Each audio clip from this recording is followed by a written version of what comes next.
Flaming heck, I cut that close. Hang on. And that one. All right, there we go. Hey, I exist here on Sports Day to sports the sport. Sorry, I was being harassed by my daughter and the cat at the same time. Obviously, one of them's remote, not the cat. It hasn't learned how to text yet. Good. Right, sports ball, not sports ball. Brutal ball. Here we go. It's a warm one. Yeah, flipping heck. There is an incredibly partisan poll going for our game of the week if you want to conduct your vote accordingly. That'll be rocking along in the second half of the show. We have a few requests for the first half of the show. I don't believe they want to go and watch the soccer in the slightest. But we will start with Budget versus the Voo Boys, and it is a brutal field. Well, that's nice. We do like a brutal field. I'm just checking all my levels everywhere to make sure that everything is doing what it's supposed to. The roadies are chasing a bit of postseason. Whoa. Yeah. The Voo Boys, they're not necessarily completely out of it. They're probably completely out of it. But we'll see. Let's give it large. Let's play the game. Let's sports. Because we're here to sports, and here's a real sport for you.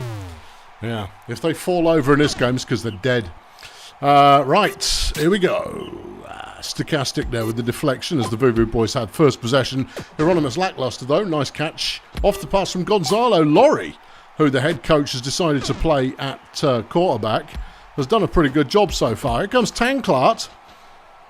This might be the best run we've seen from Ocean Tanclart in a very, very long time. 28 yards. Laurie runs for 4. And Vincent Rimshot punches it in for the touchdown. Voo Boys up 1-0. Strongways getting the kick return. Gets 30 yards off the pass from Dirty Woods. He gets the follow-up pass as well, but that one's only worth 8. Nucky Mudwhistle can't do much with that, but Woods takes it manfully or goblinfully straight up the middle to get the first down. DeCaro 3 yards. Mudwhistle, not a lot there. Woods stopped short this time. Voo Boys have possession back again. Rimshot throwing a 3-yarder. Tanclart, not this time you don't. And Laurie, he's also stopped short. I had a feeling that was going to be the case. Mudwhistle with a nice catch and go there, gains 22 as the roadies take over. Fenchurch first down. Mudwhistle now with the ball, throws a nice little short one of Strongways, who's got a touchdown. 17th of the year, 1-1 is the score. Budget tying it up.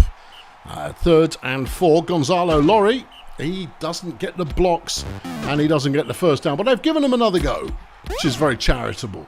Vincent Rimshot running for 2. Tanclart makes the catch, but completes the pass, I should say. Right? He didn't do any catching. Lackluster breaking a tackle from Grim Pricks there, which is you wouldn't anticipate that. Anyway, Tanclart is in again, and it's 2-1. Woods is stuffed at the line.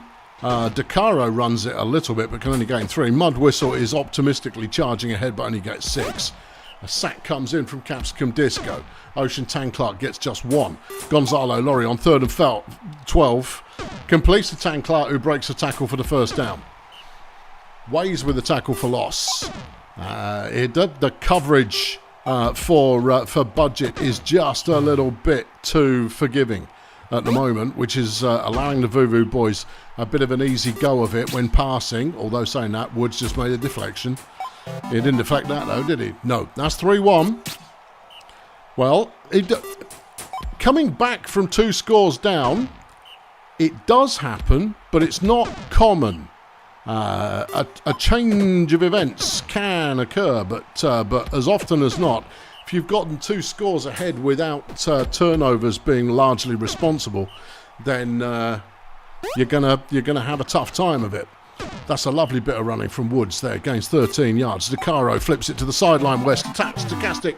Takes it to the end zone. 3-2 now the score. But we need to find some tackling in the Budget roadie action van. So we'll see if that happens. No injuries yet, I notice. I mean, I feel like remarking. I mean, they're not the only ones playing on a cursed field this week. Gonzalo throws a 10-yard first down. Bertha Raccoon wide open. First down. Touchdown. All the downs. Down, all of it. Yeah, down in 1. John DeCaro picks out Strongways, who once again has made a good reception. The rookie captain of the team has got a bright future if they can stay alive that long. Another 18 yards there, over 100 for the day. Woods with a nice piece of running, ably helped by some blocking from his teammates, and that's Ways with another touchdown, 4-3. Well, the Voo Voo boys are ahead right now by a turnover. 3rd and 7, and it's picked off. Yeah, you see, I knew it was coming. I knew it was coming. I knew it was coming. Stochastic picks that one off. Lackluster with a deflection. DeCaro to Woods. Touchdown, 4-all. Rimshot gets nowhere. Tanklart is also stuffed pretty much immediately. And then Gonzalo throws one away to avoid being murdered. Ways with another catch as Budget take back over. 33 plays left in the game. Lackluster deflects. Mud whistle. Completes a short one to Fenchurch, who manages to just fall over the line to get the first down. And there's Ways again. 19 touchdowns for the season now. Pushing the illustrious 20 touchdowns for the year. And there's still 3 games to go after this one, so, I mean, it's not that illustrious, I suppose. Fenchurch tackles Bertha Raccoon after 26 yards. And Lackluster now, a 7-yard gain. Tanklart is deflected by Woods. 3rd and 3. All important. No, didn't get a stop there. So the game is still gaming. Here is Tanklart on 2nd and 10. Evades all the tackles. And a nice run for 13 yards. Gonzalo completes to Bertha, who's down at the 1-yard line. This is going to be out of bounds at the back of the field. And then Tanklart gets a touchdown. 5-all is the score. 18 plays to go. And Budget need a 3rd and 5 here. And they have it. John DeCaro making a catch. And that's a 20-yard gain. Nucky Mud Whistle has completed 4 of 4 in this one. That's pretty good going. Mud Whistle now with a nice catch, gains 12. DeCaro throws. Ways has got the catch, brought down by Thrud Gum, who was a long way upfield. Ways catches another 9-yarder to the end zone, deflected by Tanklart. 3rd and 1. DeCaro. Could have run it in there, John. Could have. You could have run and got the first down, but you've given the Voo Voo boys a window of opportunity. Ocean Tanklart with a throw, and it's deflected by Fenchurch. Critical deflection there. 3rd and extremely short, and they complete. There's plenty of time to score. 7 plays, half the field to go. And Hieronymus Lackluster has got the catch and makes 17 yards off it. Gonzalo is stopped pretty much immediately. Rimshot sacked by Disco. Tanklart on 3rd and 12 is stopped. 3 plays. Can Budget take it the length of the field? Not like that. Just throw it to Strongways. Yeah. All right, well, Fenchurch got them 3 yards. Just the longest pass of the day needed? No, guess not. Well, I mean, I suppose that's a fair result. Final score, Budget 5, Voo Voo Boys 5. Hey, player of the game, Hieronymus Lackluster for the Voo Voo Boys. 64 fan points, 172 receiving, 1 touchdown and 3 deflections and an interception. For Budget, 48 fan points for 199. 48 fan points, 199 receiving yards. You do need to finish some sentences. 3 touchdowns, 1 tackle, 4 loss. And that's all she wrote there. Pancakes, not many. Grim Pricks with 32 at Budget, but -3 defensive fan points there, which means not a lot of tackling was done. Over on the Voo Voo Boys, any advance on 31? No. Sir Andor Madam with 31 pancakes. I meant 32. Sorry, I'm reading ahead, and sometimes the commentary just kind of gets lost in the mix. Okay, well, a fair result, if not a game-changing one. It doesn't really change the complexion of the conference, except that it's going to make life a little bit more difficult for both teams if they want to make postseason. Next up, we've got another game in a similar kind of situation. Sportsball Union taking on the Grunt Auto Group. Both teams very much need a win to stay in contention. I mean, I always bet that Grunt are going to win because, you know, you have to. Blessed Field. Well, here we go. I mean, it could be anything. Who knows? Simple Simbill will get us underway in that way that he frequently does, with a completion to Exorcism Fry. And Fry has got... Oh, yeah, you see, Fry's fast. So if you let Fry score, you're going to have a speed monkey getting away from you on every play of the game. Hoodie Mafia with the 7-yard catch there. Simbill to the end zone, deflected by Daxter. 3rd and short. Shelf Space could have had a running lane but didn't bother with it. And that gives Sportsball the ball. And they immediately complete to Daxter for 29 yards. Farmer Vault style throws one away. Here's Chip Paragraph, who's in a mood to run the ball. Bird Dog swooping in late there to provide a block and freeing the team up for the first down. Farmer Vault style throws. Daxter's got the catch. Shelf Space can't make the tackle. Fry brings him down, but they're 38 yards closer to the end zone. Unlike that ball, which is a long way outside the end zone, and that one's off target as well. Vault style. No, nobody there. Seeing phantoms at the Sportsball Union, completely failing to make headway, despite a promising looking drive. Grunt now with the ball. Hoodie Mafia has beaten up what looks like he beat up Bird Dog. That's easier said than done. Well, it's happened, and there's a touchdown, and it is Fry with the score. Grunt up 1-0. The Frenchman runs the ball on first down for Sportsball, 7 yards gained. Clacton with a deflection. Here comes Chip Paragraph. Gets the first down, is still on his feet. Well, if Chip can get a touchdown, yeah, I know, the stamina gain will make him even more of a headache to keep hold of. Frenchman completes a 34-yarder out to Dog. Volty runs for 1. That one's going nowhere. 3rd and 8, Frenchman. No. Okay, Grunt have the ball back. Simbil throws to no one. Here's Ilma Shelf Space, and that one's gone to Fry, who is making good use of the stamina boost and gets 54 yards. Here goes Clacton, straight up the middle, no messing around. And that's an 11-yard first down. Simbil throws. And Hoodie Mafia's going to get in to make it 2-0 Grunt. And Mafia's now made the interception. First career interception for Hoodie Mafia, who then gets the follow-up catch for 8 yards and then gets another touchdown. Well, okay. Well, okay. Hold on, that's another interception. Fry's picked it off. Oh, dear. Yeah, Grunt Auto Group's secondary have come to play, and Tudor Quicks has been injured by Angus Sleep Bunsen, bringing in Crystal Lemonade for Sportsball Union, as Mafia gets touchdown number 3.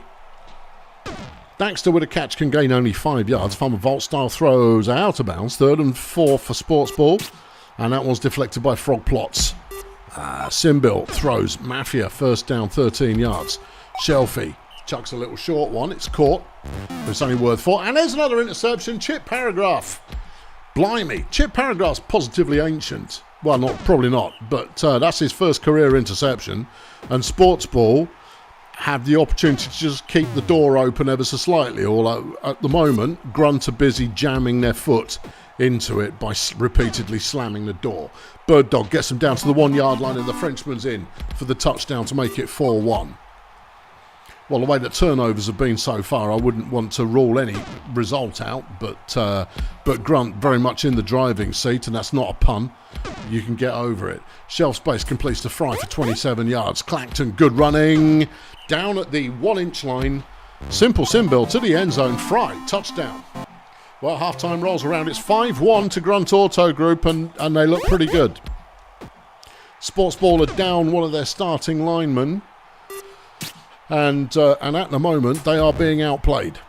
3rd and 10 for Sportsball. Frenchman deflected by Ilma Shelf Space. Grunt have the ball back. If they score on this drive, we will engage Le Mode de Sympathy. Actually, no. Let's leave Le Mode de Sympathy for inside the last 30 plays. Fry's in the end zone again. Yeah, 6-1. All right, Daxter completes a 27-yarder. Okay, Vault style, only 4 yards gained there. I just made up a broadcasting rule there. I hope you noticed. Thanks, a good one. 2nd and 10, Vault style with the ball. And that one doesn't really go anywhere. Chip Paragraph completes to Bird Dog, who breaks all the tackles and is in for a touchdown. Now, you see, if Bird Dog had scored earlier, this game would be very different by now. But he didn't, so it's not. But there's there's a fumble, and Sportsball have it back. And there's a touchdown. Bird Dog's 2nd touchdown of the day. Paragraph with a deflection. Shelf Space. Grunt just need to keep it calm. Hold on. 32 plays to go. Hoodie Mafia, good catch. And Chip Paragraph has been injured by Angus Sleep Bunsen, who gets his 2nd of the day. Low-grade Mo has subbed in.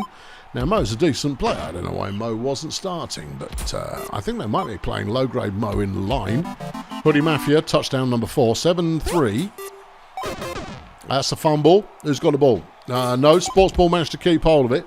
Daxter with a catch past the halfway line, 27 yards. Mo throws a short one at the Frenchman, and it's worth 4. Frenchman now running the ball, has the first down, and is still rolling. Ingrid Matrix pulling free of the line to make 2 or 3 downfield blocks there, and Clacton's picked it off. That surely signals the end times for SPU. Yeah, I would have thought so. Okay, all right, yeah. Hoodie Mafia first down with 11. Clacton to Fry. Daxter will get there, but it's 48 yards on the play, and Hoodie Mafia has touchdown number 5. Mo makes a catch and goes 17. 18 plays left in the game. The score line is 8-3. Daxter, another good catch and go, but that's not going to help. Bird Dog, touchdown number 3. But Sports Ball are 4 points adrift at the moment. Lovely run there from Clacton, worth 20 yards. 3 carries for 45 in this one. A 15-yard average is pretty respectable. Yeah. Fry goes 44, and then Mafia's in again to make it 9-4. This one's dead.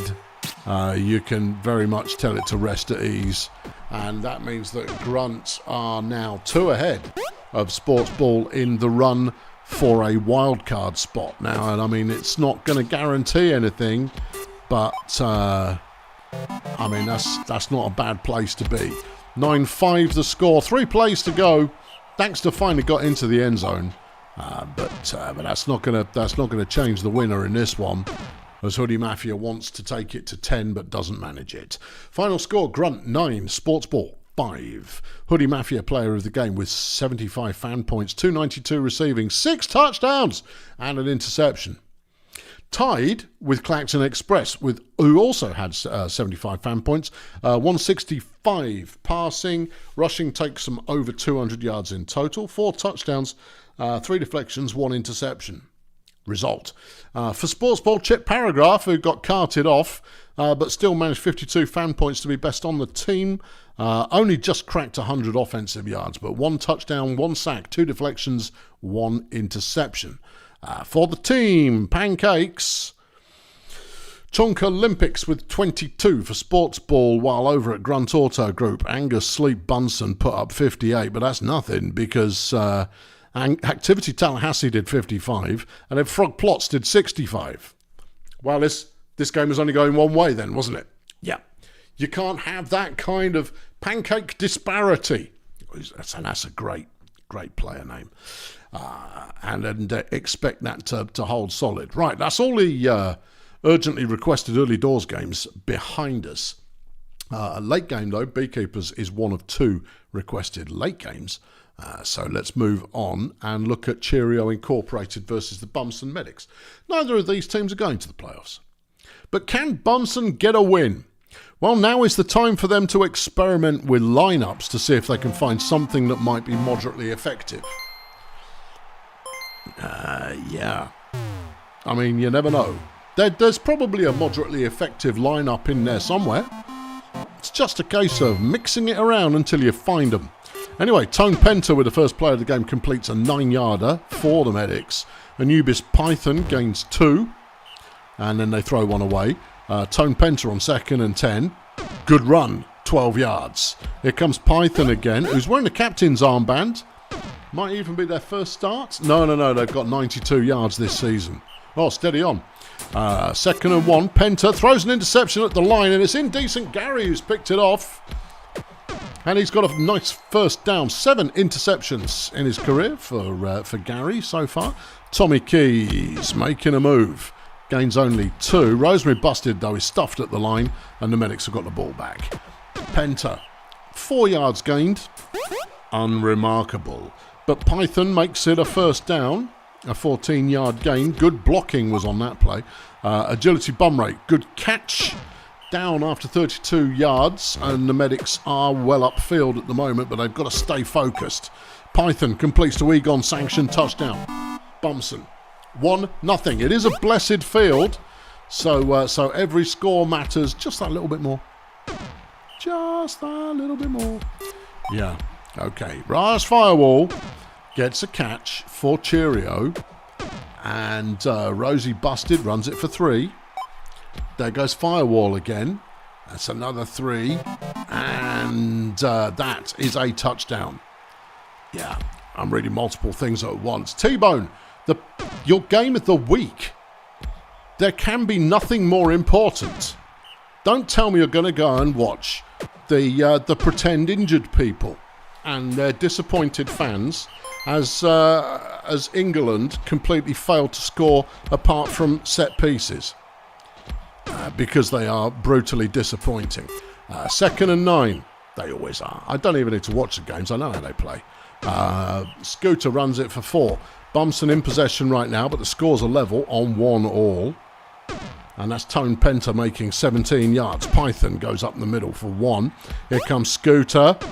Evades the first couple of tackles, leading to a 3rd and 3. And Tone Penta says, yes, thank you, please.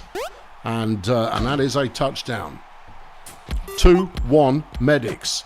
Now, on paper, I'd say that Cheerio were the better side, but the Medics are holding their own pretty nicely so far, as Keys completes a 33-yarder, and then Busted follows up with an 8-yard run. Alan Twerp now for Cheerio gets that one out of Sanguine Pangs. They're trying out a big lad over there at receiver.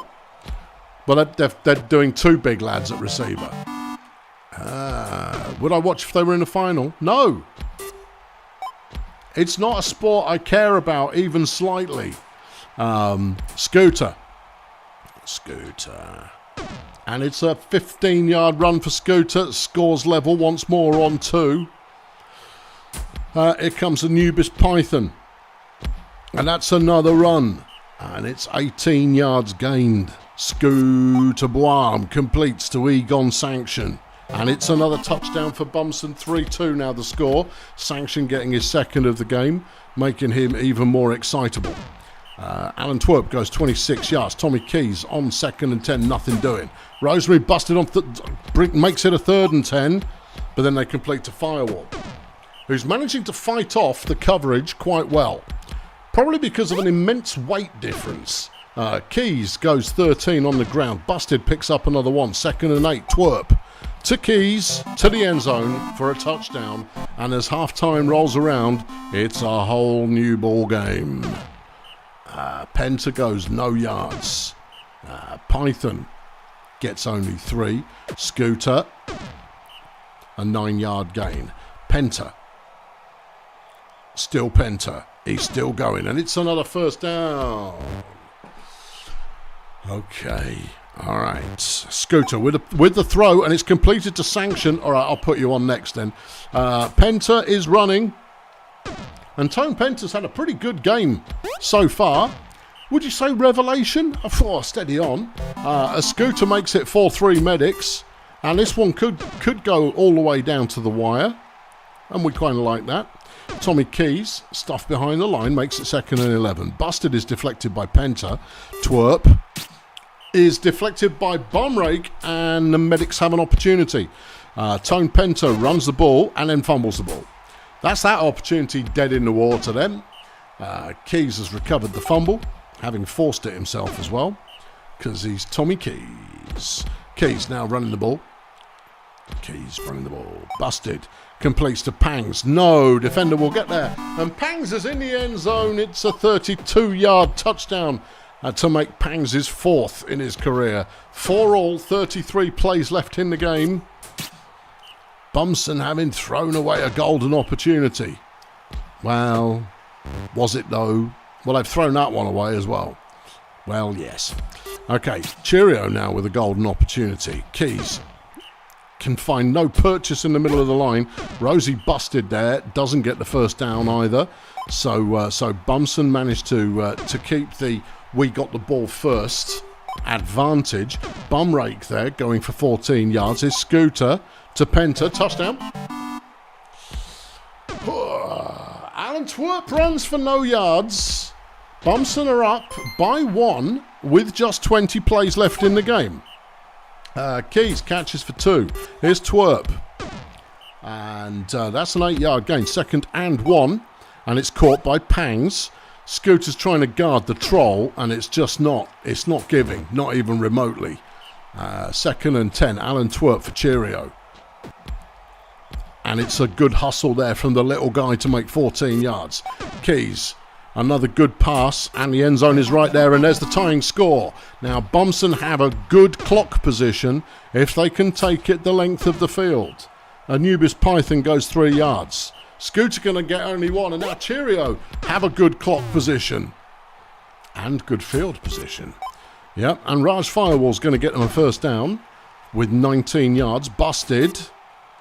Completes the Firewall again, who will go the distance to make it 6-5. Bumson can still tie, but not like that. Anubis Python throws. It's sanctioned, but he's snuffed out immediately. Scooter can't do it. That's the ball game. That's it. There you go. That's that then. Alan Twerp gets another first down for Cheerio, and Bumson looked good in this one. Well, they certainly made a match of it, but they were denied in the last dying moments of this game. They now trail by 2, but in reality, they could have won it. It could have been a draw, and that would be a fair result. Cheerio winning it is a fair result, and that is final. Cheerio 7, Bumson 5. Raj Firewall is player of the game for Cheerio Incorporated. 188 receiving, 19 pancakes, 5 touchdowns. For the Medics, Egon Sanction with 43 fan points. Got 127 receiving, 11 pancakes, 2 touchdowns, 11 tackles. For the Medics, your star pancakerer is Chaz Contraband of 47. Over on Cheerio, Gary put up 41, but nope, Trenton Trinity with 43 pancakes is their lead pancake artist. Alice Orbu, hello. Do I ever think I'll play Super Mega Baseball again? Very, very, very, very, very, very, very, very, very unlikely. Probably no. I didn't like what they did with the game in the 3rd edition, and I didn't like what they did with it, and as such, I kind of lost interest. So never say never. I mean, I liked the. Did I like 2 or did I like 3? Whichever one I played more of. I liked 2. So there is theoretically a possibility I'd do an exhibition game at some point, just for old time's sake. But I liked 3. Whichever one I did more series on, that'll be the one that I do. All right. Well, whichever the last game was, if it was 4, I didn't like it. It didn't sing to me as much as the predecessor. It felt to me like they'd put too much faff into the game. You know, too much faff. Anyway, I appreciate the question, but no is the likely answer. Right, where should we go next? The Pirates. All right, here comes our game of the week. Let's see what the voters at home have got, because the Pirates head coach has got to go and watch a bunch of millionaires flop around on the floor. Let's have a look. Where are they? They're here somewhere. That's where I left them. It's our game of the week. Why is this game of the week? Sunshine Funbus versus Port Meggins. Obviously, both Funbus and Pirates getting the lion's share of the voting. It's game of the week because the winner of this game will probably make the playoffs. Whereas the loser might make the playoffs, but they're going to have to work for it. If it's a tie, they make 2 divisions in Fail Brigade well interesting and far, far from decided. It's a brutal field, so hold on to your lower intestines, folks, because this could go anywhere. Yeah. Who's your money on? Pirates. With that line, Pirates all day, every day. Freddie 2-bid is running to get us started. And it's a 16-yard gain. Here comes Emmental looking for a pass. Finds Arnie Hamburger, who came out of the backfield and has taken it downtown. 47 yards. Hamburger now with the ball, outpacing the line comfortably to the end zone for a touchdown. 1-0 Pirates. All right, let's see how the fun bus can answer. And Rhombus completes a 20-yard pass to get him started. Enya tried a short one there. Wouldn't have got very far running it anyway. Rhombus now on 3rd and 8. And a wide open Luther Pendragon catches it in stride and is off to the races. Brought down at the 1-yard line. Epic pass. Felicia Wintercoat to the end zone. Pendragon touchdown. Absolutely brilliant. Freddie Two-Bit is running again, and those blocks have gained him 7 yards. Emmental sticking it on the ground as well. And that is another meaty gain, 23. Hamburger outpacing those defenders, picks up 11. Two-Beard again. Keep it basic, son. That's all there is to it. 15 yards gained. Emmental, another good run. Evades those linebacker tackles and then fumbles the ball. And it's Ed Bigmother who's picked it up. And the Fun Bus have got possession back again. They throw the first one away. Enya throws. It's caught by Antonio Rojas, who gets them past the halfway line, 37 yards. Wintercoat is deflected by Calypso Shifter. But they're perilously close to a first down to throw it away. Enya cannot make the ball meet a receiver. Freddie Two-Bit, another big run. 21 yards on that one. Emmental is moving again, breaking tackles with ease, and gains a meaty 29 yards. Everything's meaty. Speaking of which, is Arnie Hamburger, and he gets 8 as well. Two-Beard. That one's gone the wrong way. 3rd and 2. Emmental runs it himself and has the first down. Hamburger now on 1st and 10. End zone, touchdown. 2nd of the game for Arnie Hamburger. Colt runs for 2.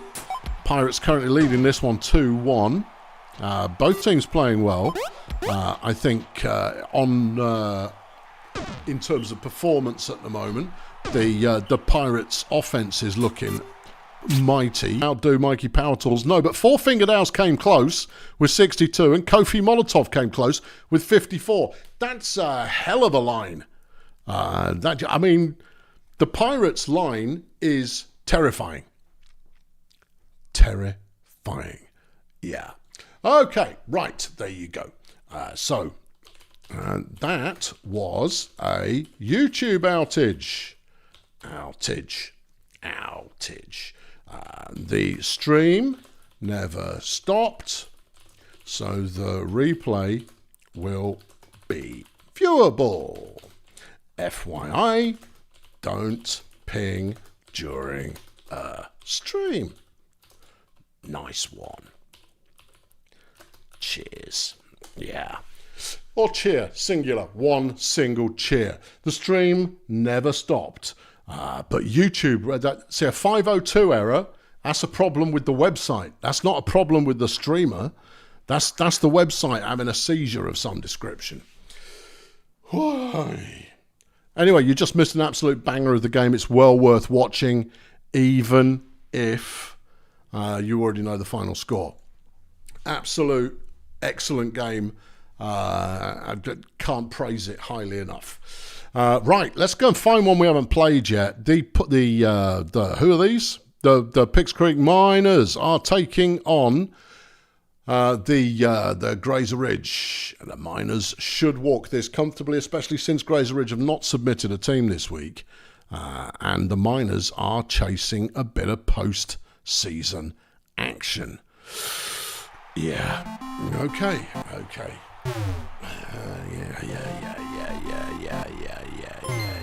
Yeah.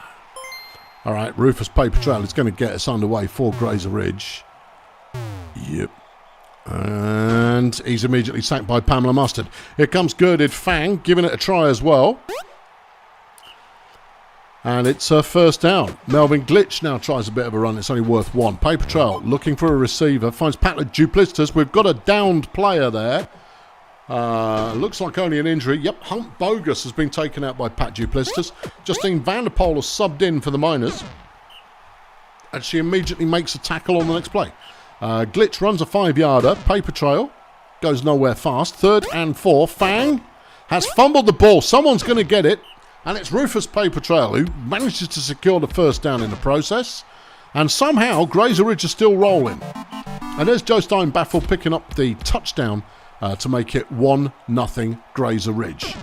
Teddy split capper with a 22-yard gain. Zelda augments, goes just 1 yard. Ingrid tabletop, nothing doing. Split capper is also stuffed at the line, and the miners have been prevented. As Girded Fang runs it back the other way for Grazer Ridge and is breaking lots of tackles, gains 29 yards. Here goes Glitch, and that's worth 3. Paper Trail on 2nd and 7. Throws, it's deflected by Vanderpoel. Fang on 3rd and 7. First down and more. Glitch again. And he's keeping it himself. You'd prefer to see Melvin Glitch throwing it, really. But there you are. There it is. That's what he's doing. And it got him down to the 1 yard line. Paper Trail can't advance it further. But Fang punches it in to make it 2-0 Grazer Ridge. Split capper is immediately stuffed. Augments is stuffed. And tabletop goes nowhere. What? Yeah, the miners are not playing like themselves. Rufus Paper Trail throws a 33-yarder. Fang follows up with a 1 yard gain. Glitch. Bad throw. 3rd and 8. Paper Trail. Touchdown. Baffled. 3-0. Well, this is not the result we've come to expect. The miners come into this game with 7 wins this season. They've just been 3 and outed again. Paper Trail gains 3. Here goes Fang. Decent running game. Running lane even. And a 17-yard gain. Glitch gets another first down run. While Grazer Ridge have come into this game with only 3 wins. And Duplistus makes it 4-0. And Teddy Split Capper has been taken out by Josh Rubinho. Flippin' heck. Yep. Oh, and Rufus Paper Trail's intercepted the ball. It cost him. Someone went down on that play. Yeah. It did look like an injury. Nigel Prison's been injured by Argyle Stampede, bringing in Olive Sunflower, but so far Grazer Ridge have been keeping it on the ground rather than airing the ball out. I mean, Baffled has made a couple of catches, but primarily they've been using their ground game. And this is the miners actually moving it a little bit now. Ingrid Tabletop runs for 1, but it's a 2nd and 8. Keno Biography, not a lot there. 3rd and 6. Augments, no. Great tackling from Grazer Ridge. Sunflower gains 4 yards. Glitch is coming up now to try and keep the pressure on for Grazer Ridge. Here goes Fang. Still Fang. Very much Fang. Very much Fang. Lots of Fang and a first down as Baffled makes another catch and was wide open to do so. Takes it 30 yards down at the 2. The ball's out the back of the end zone. Fang. Touchdown. 6-0. What? Keno Biography's been injured by Melvin Glitch. Simone Downscope has subbed in. This is a regular game. There are no curses on this field. And it's another interception. Sunflowers picked it off. Grazer Ridge are going, not today. No, it's not happening. No, we are Grazer Ridge. Remember when we were good? 7-0. Because that's where we are now. Well, this is most peculiar. The ground game for the miners just cannot get any traction. Lead blocks aren't happening. Grazer Ridge are all over them. And I think that was one of the first downs we've seen from the miners in this game. But they've got a 3rd and 4, and they complete a stampede. So another first down, and for the first time in a very long time, Grazer Ridge are in opposing territory. No, sorry, the miners are in opposing territory. That's what I was expecting to say. But it's not what I'm saying. No, I'm saying something else. Zelda Augments is brought down by Mikey Ultra. And then Ingrid Tabletop is equally brought down pretty quickly. And that's the end of the drive. Grazer Ridge have the ball back. We're inside the final 30. I think we should probably go flipping sympathy mode. Yeah. Grazer Ridge should never put a game plan in again. Well, I think Grazer Ridge should have a solid look at who the coach has selected as Craig Franklin. Makes an interception to give the miners an opportunity to score, but they need to score 7. And they didn't. It just didn't. No, just didn't. No, it's not happening. Yeah. Augments runs for 7. Miners in possession again. Now 17 plays left, and they're still chasing that first score. Augments is got a first down on a 2nd and 10, but fumbled the ball. What in the world? Grazer Ridge catching the breaks when they need them, and similarly performing well when they've got the ball. They could pull off a fairly remarkable shutout here as Girded Fang gets a 31-yard catch and then baffles him for his 5th touchdown. Whoo! Crumbs. Yeah. Yeah. It's 8-0. And there's 3 plays left. And the Miners haven't moved the ball more than 10 yards all game. And that's the end of it. Yeah. And Fang is down after 51, but the final score is there. It's Grazer Ridge 8, Picks Creek 0. 516 yards, plays 180. Whatever was going on with Picks Creek there did not work. Player of the game, Girded Fang, 61 fan points, 157 rushing, 115 receiving. 4 touchdowns, 1 deflection. Justine Vanderpoel for the Picks Creek Miners, 33 fan points, and that's mostly because of 15 pancakes and 4 pass deflections.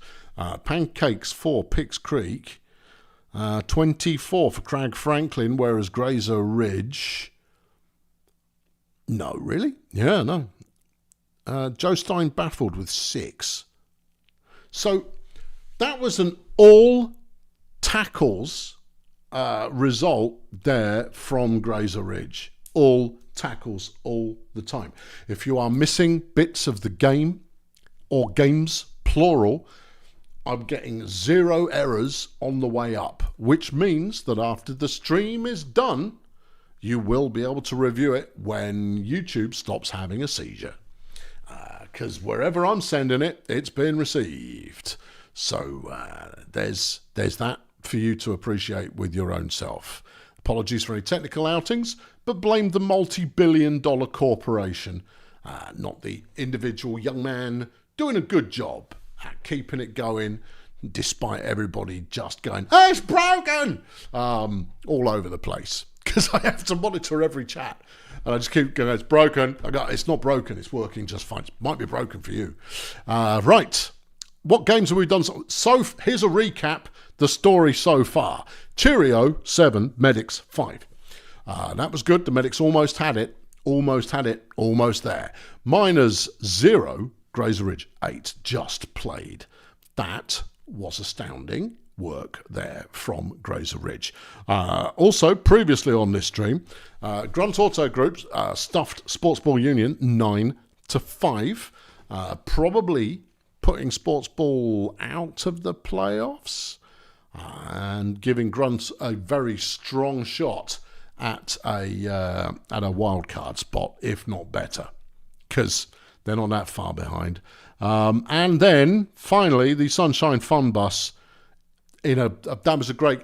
I called the right game of the week. Shame we had to play it early, but the Fun Bus beating the Port Meagans Pirates 6-5, and that's and Budget Roadie tying with the Boo Boo Boys. There you go. Right, I suppose we ought to do one from Fail Brigade. Okay, let's go. Let's just do this one.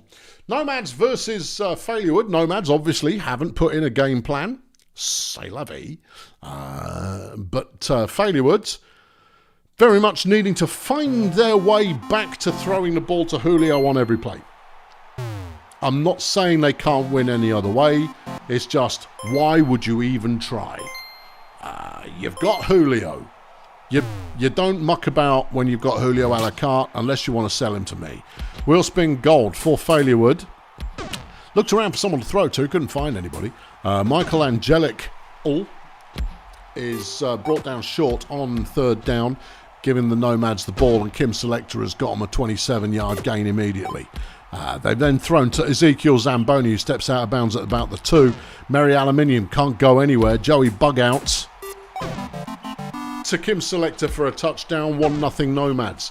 Toe Beans runs nowhere. Wheel spin gold. Big throw downtown to Julio a la carte, an 80-yard touchdown. Okay, Michael Angelico with the deflection. Julio there with a sack, and then Zamboni has got the ball and he's charging up the field. It's 32 yards, gained, nicely done. Joey Bugouts runs straight ahead and gains 8. Here's Chaka Khan. And that's a first down. Only needed a yard, which is just as well because that's all they got. Aluminium runs for 3. Bug out. Over the head of Selector and beyond. Chaka Khan on third down completes the Zamboni, who's proving to be a little bit elusive and able to get away from his cover. And there's Zamboni with the touchdown, 29th of his career, to make it 2-1 Nomads. Julio's got the ball. He's already broken 2 tackles. He's outpacing everybody else. Oh, only 79 yards on that play. Oh, he's blown his 80 yards a reception average. Yeah. The greatest receiver of all time, Ezekiel Zamboni, is having a good game, but he's fumbled the ball. So not that good a game then. No, not really. Toe Beans decides to try and run it just to keep some variety going. Gold tries the same thing. It doesn't work twice in a row. Angelical throws a bad throw and the Nomads have the ball back. Bug out is deflected by a la carte. There goes Zamboni. And it's a 37-yard gain. Merry Aluminium to Kim Selector. Touchdown, Nomads 3-2. Toe Beans with a 1-yard gain. Here comes Gold. Throw it to Julio. Here comes Angelical. And that one's gone to Julio. He will be brought down earlier this time. A mere 32 yards on that play. Beans, nothing doing. Gold. It's a run for 3. Angelical didn't throw the ball. But somehow stayed on his feet anyway to gain a first down. Here comes Beans, and that's Zooks galore. Getting a catch, goes 10 yards. Gold is deflected by Selector. Angelical on second down, and that one's caught by Galore. And then Beans, Galore, touchdown. 3-all. Okay. Bug out to Aluminium. A very slow and unimpressive first down. Beans comes through the centre of the line for the sack. Aluminium can go nowhere. It's 3rd and 13. Bug out is tackled pretty much straight away. Failurewood back in possession and Galore drops the ball. Okay. Pinging around back there, that was Julio breaking tackles and then scoring a touchdown. A 53-yarder if you're counting even, and that makes it 4-3.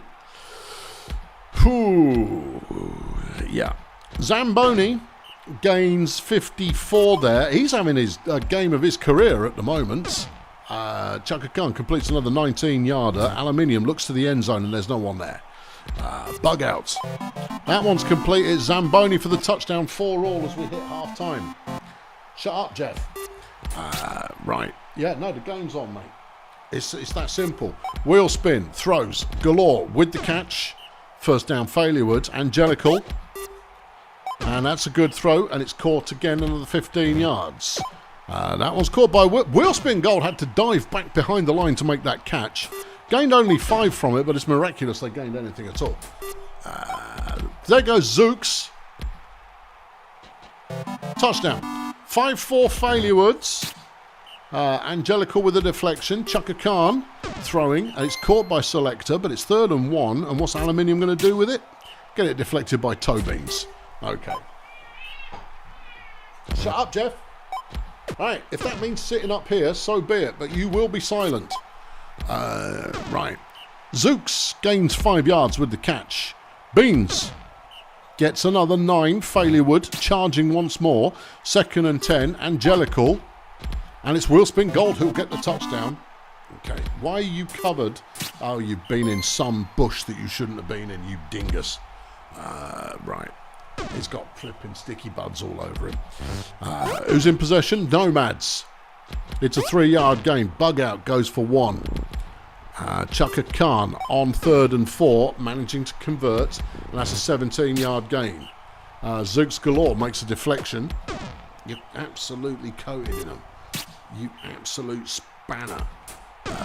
Right. Sorry, I missed the end of the drive. It seems like everybody is trying to disrupt my expert level commentary. Cats, people on the internet, flipping YouTube. Goodness me. Zooks Galore there with a 20-yard gain. Wheelspin Gold completes to Michael Angelical, who's going to go hero mode himself to make it 7-4 Failurewood. Well, the Nomads have time to recover. but they need to start being a little bit more consistent. Zamboni's playing his socks off in this one. He's got 277 yards receiving. I suspect Julio has more than that. But I've not seen his numbers lately, so I can't say for sure. Well, he gained 159 on 2 plays. Yeah, so he probably has got a bit more than that, but they've been favouring galore in the second half. Touchdown Selector. 7-5 with 14 plays to go, and Selector makes an interception in that way that she has often done, and a quick score for the Nomads here, and this game is still live. But they have 3rd and 8, and they have the touchdown Ezekiel Zamboni with his 3rd. Failure would throw one away. Here's Will Spin Gold. He's going to try running it, and he's brought down after 5. Angelical completes to Julio, who has 1 tackle to beat. And another tackle to beat. He doesn't beat the second tackle, but that was 70 yards anyway. And Zooks Galore makes it 8-6, and Failurewood will win the game because they passed to that one guy. Yeah. Throw away your ground game. You don't need it. Just throw it to Julio on every play, and you'll win every game 100-0. There goes Julio. Zamboni won't bring him down. Well, he won't get there. And it's a 47-yard touchdown. Final score, Failurewood 9, Nomads 6. Player of the game, Julio Alacarte. 394 yards receiving, 11 pancakes, 3 touchdowns, 2 sacks, 2 deflections. Good game. For the Nomads, Kim Selector with 57 fan points, 120 receiving, 3 touchdowns, 3 deflections and an interception. Pancakes, Crotch Dangle Flag with 65 for the Nomads, just ahead of Buster Vortex, who got 52. Blocking for Failurewood, though, didn't disappear. No, Ergnot Blabber did 40, then Still Milkshake 38, and Gunter Hazardous with 32.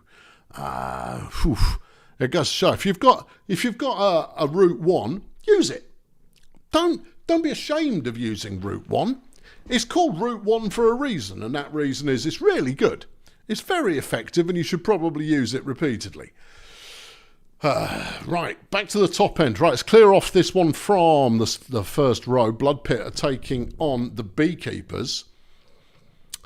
Based on the Beekeepers lineup here, and that we've never heard of some of these people, I'd say Blood Pit will probably win. Yeah. Okay. Yeah. Plus, you know, it's Blood Pit and they're very good. It is a blessed field. Blessed field. Hype LaGuardia is going to get us started. Who does he play for? Beekeepers. Okay. That's a good run as well. 7 yards gained. Here's Guy 1 star. And that's a 2-yard run. Turbo Pump completes to LaGuardia. And that's a first down. 25-yard gain. LaGuardia looking to throw again. And this time it's Red Thistles who's out on the sideline. And it's a 31-yarder. 1 star is running again.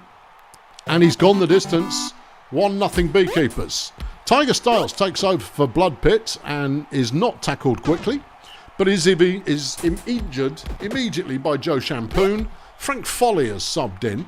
But Rocky Mellons is currently escorting the ball down the field. Here goes Gretel Baguette Fancy, who's also keeping it on the floor. Apologies, I've got cat hair up my nose now.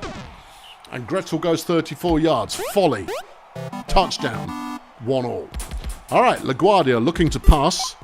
Throws a short one to Turbo Pump, who gains 26 before being brought down. Guy 1 star. This is no 1-star run. That's at least 1.5 stars. 15 yards. Turbo is stopped at the line. LaGuardia throws. It's a nice short one. And it's sound. A 25-yard gain. Guy 1 star is on the move again. It's a 5-yard run. And Pump makes it to the end zone to make it 2-1 Beekeepers. Well, I mean, I'll be completely honest with you. Based on the lineup, I'd have been expecting about 6-0 to the Bouncers at the moment. But the Beekeepers are putting up a good show, which we like to see. Foley, straight up the middle. Not a lot of resistance there. He runs for 15. Mellons, equally swerving out of non-tackling players, gains 11. Here goes Gretel. End zone. Despite the fact there were 2 Beekeepers stood on the goal line, just kind of hanging around there. couldn't be bothered actually making a play. Pump on third down has the first. Here goes LaGuardia again. And that's only worth 2. 1 star. Gains another 6. 3rd and 2. Turbo. Go on, son. There we go. It's another first down. I want to keep it quiet. I want to keep it tight. Keep it tight. LaGuardia goes 4. Here's 1 star again. Nothing there. 3rd and 5. Turbo pump. He keeps the ball himself and comes up short of the first down. Frank Foley gains 8 on the ground. Rocky Melons is intercepted by Red Thistles. And slow old Red Thistles gets his first career interception as LaGuardia throws downtown to Ezra Custard to make it 3-2 Beekeepers. What is happening? Yeah, I don't know. It's just kind of working for the Beekeepers. Melons, meanwhile, breaks a bunch of tackles, runs up the field a bit, gains 23, very happy. Baguette Fancy throws. Ramiro Pleasure Dome, is he playing? Apparently so. Old Man Pleasure Dome makes the catch and gets the first down. Foley goes for 8. Here's Melons on 2nd and 2, and it's a touchdown. 3-all. LaGuardia completes to Thistles, who gains 8 before being brought down. 1 star, 1 yard if he's lucky. Turbo has the first down, but only barely. LaGuardia running again has coughed the ball up, but it was recovered by his own team. 1 star on the run. Gets good blocks there. That was a great block. 25 yards on the ground, but he shouldn't really take any credit for that because without that block, he was going for about 2 yards at most. 1 star runs again, gets another 7 yards. Pump throws. It's caught by Custard for 7. Here's LaGuardia. And it's... Oh, what a great pass. Oh, it was lovely. Oh, give me more of that. You know, Brutalball 2's got action replay, right? We'd see that one again. I thought he'd overthrown it, but Custard ran directly into the path of the pass to make it just straight in. Halftime rolls around, and there you go. Blood Pip squared it up. Right, it's 4-all. Beekeepers have got it back again, and a sack comes in from Melons. And then another sack comes in from Melons, and it looks like the Bouncers have changed up their defense, which is not a good sign if you're a Beekeeper right now. But the Beekeepers get a stop on 3rd down, and so that all resets, and LaGuardia is taking off again. And he gains 19. Here goes Guy Guy no yards. Ezra Custard catches a 4-yarder, 3rd and 6, LaGuardia. And it's intercepted by Party Boy. Bouncers take over again. And Frank Foley is getting all kinds of help from the team as he takes that one 29 yards on the ground. Melons then throws a 7-yarder. Baguette Fancy gets another 1. It's 3rd and 1. Foley has the first. And the touchdown. 5-4 Bouncers. Go on, I want the Beekeepers to hang on in there. This is fascinating. Deflected by Pleasure Dome on 3rd down, and now the Bouncers will probably start turning the screw. Melons up the middle, breaking tackles with no problem at all, gains 24 yards. Goes Baguette Fancy directly into a tackle, gaining therefore no yards. Foley can't get anywhere either. 3rd and 8, Melons. First down at the 1. Baguette Fancy, touchdown. 6-4. Come on, Beekeepers. No. That's a 4-yard gain. And Guy No Star, I mean, embrace this time you're spending with him now. You won't be seeing him again. I mean, you'd have to be a muppet to play him again after this. I mean, it's one thing to go, I'm training my rookies, but it's another thing entirely when all your rookies play well, apart from that one guy who is a total liability. Nice catch and go there from Red Thistles. 1 star, no yards. Okay, Pump goes for 3. 3rd down, LaGuardia. LaGuardia has some merit, I think. Thistles there, drop the ball, which opens up the gateway to the kingdom of victory for the Bouncers. It's a kingdom they've been to on multiple occasions. They've still got a visa from the last time they were here. When asked, are you here for business or pleasure? They go, oh, it's you. Nice to see you back again. 8-4 is the score. 12 plays to go, and Ramiro Pleasure has made an interception. I'm surprised he waited that long. Frank Foley with another nice run. This is not a game for which 9-4 is an appropriate final scoreline, which is where we're likely to end up. No, the Beekeepers put up a heck of a fight in the first half, but just one or two bad drives in the second has completely changed the outcome of the game. As Guy One Star gets 11 yards. Pump with a big ol' throw, and that goes big ol' nowhere. LaGuardia is sacked by Baguette Fancy, 3rd and 12. 1 star, no yards. Yeah, he's got 16 carries for 99 yards. Yeah, do the maths. That's not very good. Final score, Bouncers 9, Beekeepers 4. Player of the game is Rocky Mellons for the Bouncers with 81 fan points. 155 rushing yards, 3 touchdowns, 19 tackles. Could be tackler of the week. 2 tackles for loss, 2 sacks. For the Beekeepers, Kathy Glowpad did her best. 43 fan points. Did nothing on defence. Barely turned up. But did land 73 pancakes. Yeah. Second best on the team was Manfred Textures with 60. Then Joe Champoon with 45. That is a meaningful line performance. For the Bouncers, Peter Brickwall, one of the best in the business, did 67. And then Paddy System did 40. These were 2 teams who were basically just slapping each other around in the line, and whatever happened after that was anyone's guess. Good. That was an entertaining game. I enjoyed that one. Thank you, teams. All right, down to the deep end again. Where are we going? Well, I'm going to put Shady Palms as my game of the week now. Yeah, all right. I mean, Bongolia we need to hang on to. They'll be back. Yeah, they'll be back. Right, so let's do BDP versus Lingo Blend.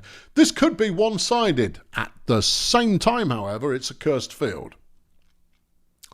At the same time, however, I still haven't forgotten Lingo Blend putting me out of the bowl way back in the early years. Putting me out of the playoffs in season 1, where we were utterly dominant. So, who knows? It looks like they're playing kids.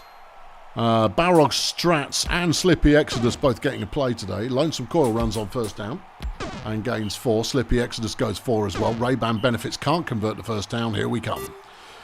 And Kathy Glowpad. Not Kathy Glowpad. She doesn't play for me. Oh, yeah. The other one. Whatever. That was a 76. That was a touchdown. A big one. All right. And it was Saul Mastiff. Tune in, son. The cat's getting up my face. Budgie Wiseau there is gaining 32 yards. Lonesome Coil can only gain not a lot. Slippy Exodus doesn't gain much either. And then Ray-Ban Benefits doesn't do anything. Fanny Glowstick, that's the one. Not Glow Pod. There goes Dougie. Exodus is closing in.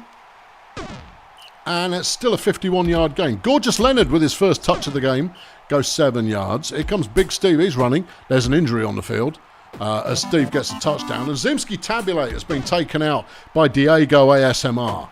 Hold on. Stephen Truckstop has been taken out by Big Steve. Okay. It's all go. Yeah. It's all one way, which is how we like it. Gorgeous Leonard with another nice catch. And he runs well, gets 32 yards on the reception. He's now keeping it on the ground. Leonard, touchdown. Exodus can't get anywhere. Benefits on 3rd and 11, can't get anywhere. Okay, glow stick. Oh, Doug, don't drop the ball. You were wide open there, son. Leonard runs for the first down. He's still going. And that's a 30-yard gain. Big Steve Murray. Well, he put a lot of effort in for an 8-yard touchdown run there, but he did it anyway. 1 quarter of the game gone, and BDP currently lead this one 4-0. And there's a fumble. We've got it again. And it's Diego ASMR who gets a scoop and score. He had been riding Pine all season. But there you go. We put him in the team and he scoops it and scores it. Fanny throws. Mastiff's got the catch. He breaks 1 tackle. You won't go the distance, but it's still 29 yards. Leonard, touchdown. You sure you're going to wait until 30 plays left? Yeah, because injuries are plausible. Ray-Ban can't get anywhere on 3rd and 9. Okay, here comes Glowstick. There goes Doug. And that's a 40-yard gain. Leonard, touchdown. All right. Yeah, and it's another fumble recovery. We've got the ball back again. Glowstick runs for 3. There goes Leonard. That'll be a first down. He might go the distance. Touchdown, Leonard.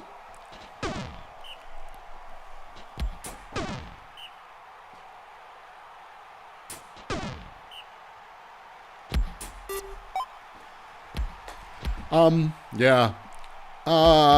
Touchdown, Saul. We're watching a record being set.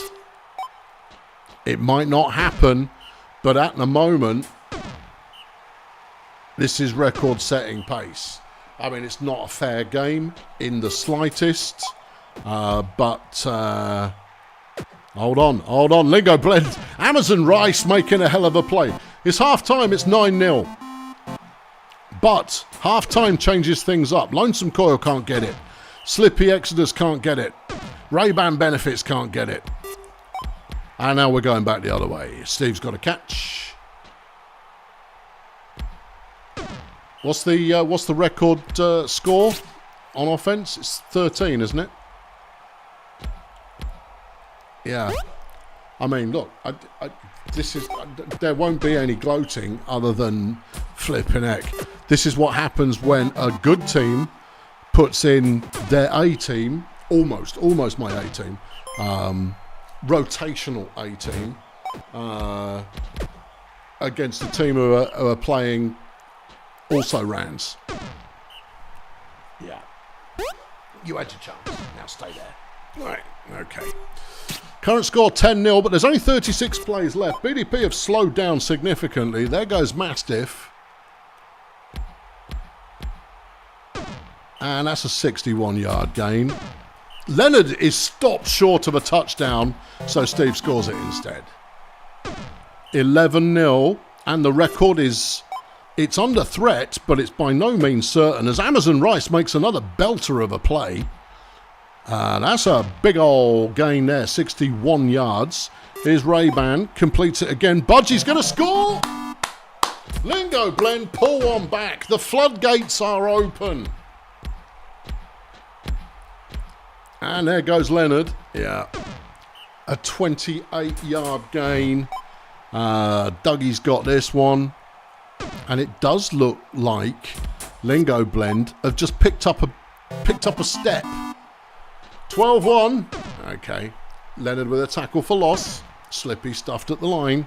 Ray-Ban. And there's nothing doing.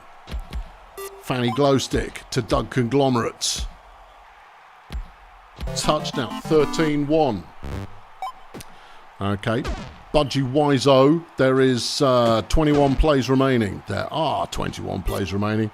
There am 21 plays remaining. Amazon Rice breaks another tackle. Well, there's a player for the future. 4 catches for 177 in this game.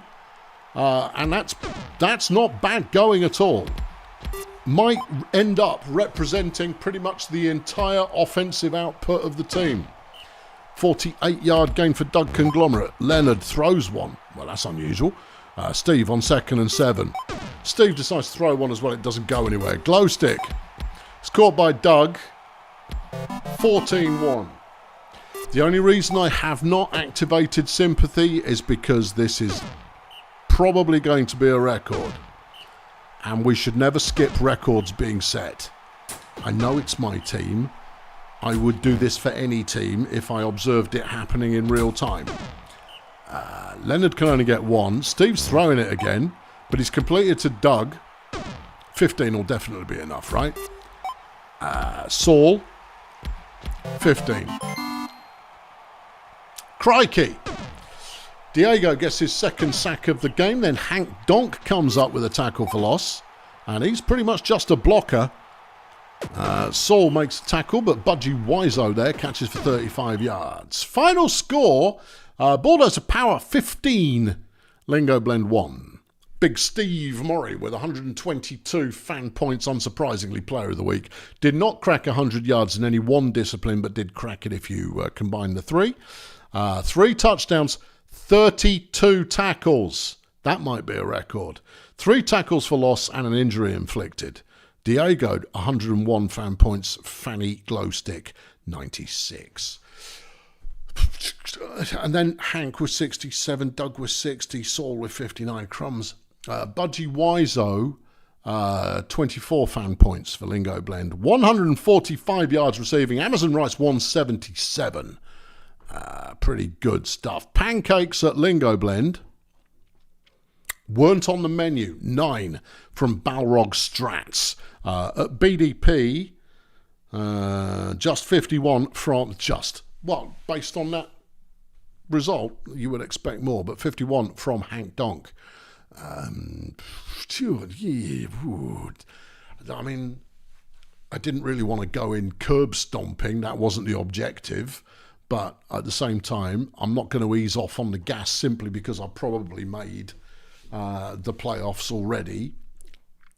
That's just not how I roll. Off City Axemen are taking on the Stegonauts. Stegonauts need a win to stay in it, but they are clinging on with very low levels of tenacity at the moment. Off City, meanwhile, have been the team to beat in bad company all season, and we'll see if they can keep up that reputation. That's the word. Reputation in this game. Tyler Cram's going to get a starter though for the Stegonauts. And he doesn't go anywhere. Georgie Cones doesn't go anywhere either. Ulysses Failure on 3rd and 9. And Cram's got the first down with a good catch. 21-yard gain. Cram running again. He's got a bit of space this time. Smacks a tackle around a bit and gains 8 yards. 2nd and 1. Georgie Cones first down. Ulysses Failure. He's got nothing. Cram to Gendrich Grippy. Here's another first down and a lot more. 31 yards gained. Cones stopped pretty much at the line. Failure over the head of Helmet Cenobite. That looked promising, but they couldn't link up and the drive stalls out. Pritchard Serenity is stuffed behind the line on the first play for the Axemen. Andre Dreadslaw doesn't get very far, and Abby Chopstick doesn't either. And the Stegonauts are back in possession, and they are in Axemen territory. Cones barrels through a couple of players there. On his way towards the end zone, 29 yards. Failure gets him down to the 1 yard line. Tola Cram on 2nd and goal. He's stopped at the same place. Cones, touchdown. And after 18 plays, the Stegonauts take the lead 1-0. But Gibby Love Handles is immediately tearing up the field for the Axemen. And again, because she feels like it, 27 yards off a Dreadzor pass. Chopstick now throws. It's another good catch for Love Handles. They found something that works, but it's Shandy Worthless who gets the touchdown. There goes Cram again. Another good run, 13 yards. Cones. Now, as I always say, if you get blocks in the line, your running games will probably be fine. We could say that better and it'll probably sound good. However, in this particular case, it looks like the runners of the Stegonauts have got almost enough to break a first tackle from the Axemen lineman, but not quite enough to guarantee it, which is why they'd scraped through on previous drives. The Axemen, meanwhile, are using the aerial game a lot more, but that basically means that those two lines are pretty well matched against each other. Dreadzor throws one away. It's 3rd and 8 for Of City. Chopstick keeps it on the ground and gains 8 yards for the first. Serenity throws deflected by Cenobite. Dreadzor is stuffed immediately at the middle of the line. Abby Chopstick completes to Serenity. Touchdown. 2-1 Axemen. Cram is tackled for a loss by Trellis Cosmic. Cones breaks the first tackle and then gains 6.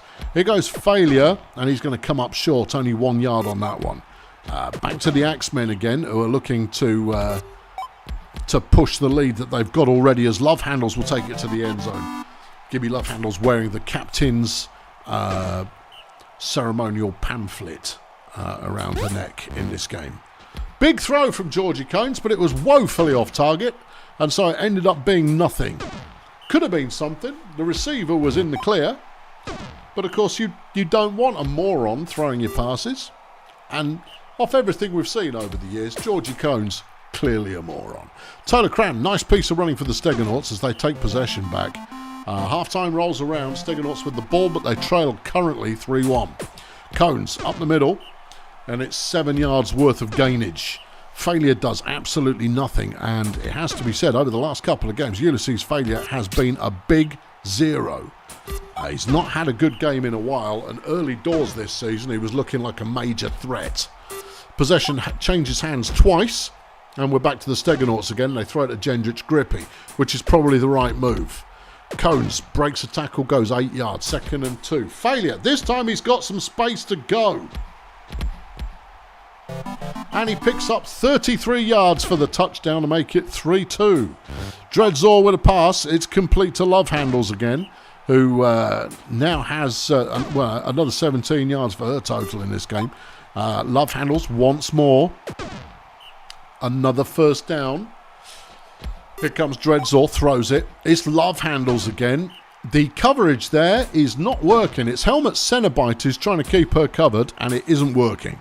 Pritchard Serenity runs on a 2nd and 7, gains a first down for the Axemen as they look for the end zone again. Serenity gets them really close. Chopstick fights for it, works for it, gets into the end zone for 2. Axemen, 32 plays to go. Tola Cram is trundling back the other way and gains 31 yards. That one's thrown out of bounds. Here's Ulysses. He gains just 6. Cram on 3rd and 3. Swamped. Could not find any gap to headway through. And we all need a gap to headway through. There's Shandy Worthless, who's also on the field and hasn't got an interception yet in this game. I'm just saying, it's probably coming. Yeah. Okay, Love Handles with another 17-yard catch. And there goes Love Handles for the touchdown, 5-2. No, Cram stuffed at the line. Cones working his socks off, gains 10 yards. Failure, gets the first down, and a brilliant block from Jendrich Grippy to free him up to run 32 yards. Cram nowhere to go. Cones, only a 5-yard gain. Failure, he's going to try it again, and he's stuffed. Serenity tries it, and he's stuffed as well. Okay. And Santino makes a deflection. Here comes Abby Chopstick, and she can't get much either. Cram with the throw, deflected by Dreadzor. Cones keeps it on the ground, and it's a 3-yard gain. Failure is going to be stopped short. And we're back to the Axemen again, and all this time the clock is ticking away, and the Axemen are probably going to come away with an easy win. Well, it's easy from here, given that there's 10 plays left and they're ahead by 3. Yeah, there goes Love Handles again. Could be a career game for Gibby Love Handles so far, because she's young. It's just not going to be, ultra spectacle yardage put up there. But, Eric Marsupial's been injured by Trellis Cosmic, bringing in Ulon Spectre, which is one of my favourite player names in the league. I just think it works. Yeah, game's over, and the final score of City 6, Stegonauts 2. Player of the game, Gibby Love Handles with 70 fan points, 284 receiving, 3 touchdowns, 1 deflection. For the Stegonauts, 33 fan points for Georgie Cones, who managed 87 rushing yards, 11 pancakes, 1 touchdown, 1 tackle for loss. Pancakes for the Stegonauts. Pretty close stuff, actually. Plenty of pancakes all around. I mean, Helmet Cenobite, who was playing cover, got 10. Ulysses Failure got 10. Jendrich Grippy got 20. Santino got 35. Marsupial got 28. And Grinding got 36, alongside George's pancakes. It's like the entire team was just shoving people around the entire game. Over on the Axemen, very few pancakes in total. Trellis Cosmic with 25, and then Emmanuel Weathercone with 21. Beefcake team from the Stegonauts, but they could not quite get it done. I'm going to feed the cat, enjoy the scoreboard for a moment. Come on there, Hasselbag.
There we go.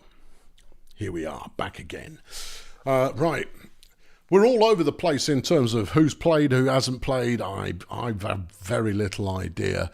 Let's do the battle of the wits that is the Wizards with their 2 wins this season against Peninsula Transport with their 0 wins and couldn't be bothered putting in a game plan.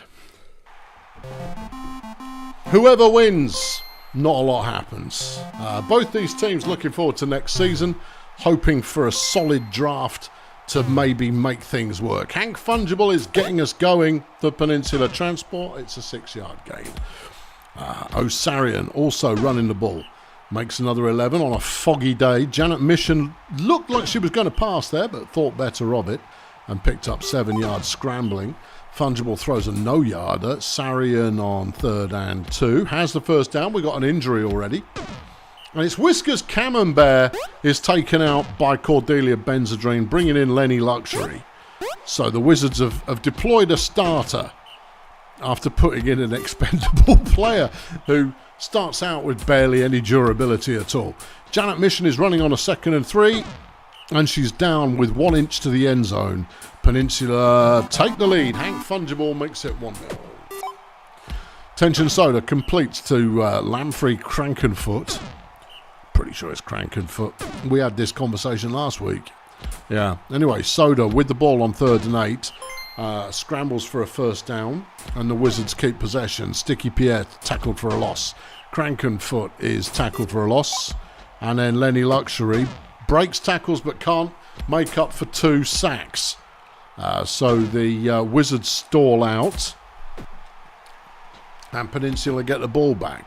Sarian gains 13, is Mission, and she's got plenty of space to go, so she does so. Pitkin Roaring Fork, though, really couldn't be bothered. What happens when durability goes to 0? The player can start, I'm pretty sure. I don't know if they're auto-injured. I don't believe they are. But we'll possibly find out at some point. Anyway, it's 2-0 Peninsula at the moment. The Wizards clearly trying something experimental. And this particular experiment is probably a human rights violation. Tension Soda completes a nice short one to Celia Emphysema, who has the first down with 21 yards. Wizards in Peninsula territory, but it's 3rd and 10, and Soda is sacked by Kilkenny Prohound, giving Peninsula the ball back again. Drip Fizzlebrew coming up with a sack. Anger Panda coming up with a sack. And on 3rd and 14, it's intercepted by Lamprey Crankenfoot. And the Wizards have the ball back in great field position. Sticky Pierre breaks through the tackles and has a 10-yard touchdown.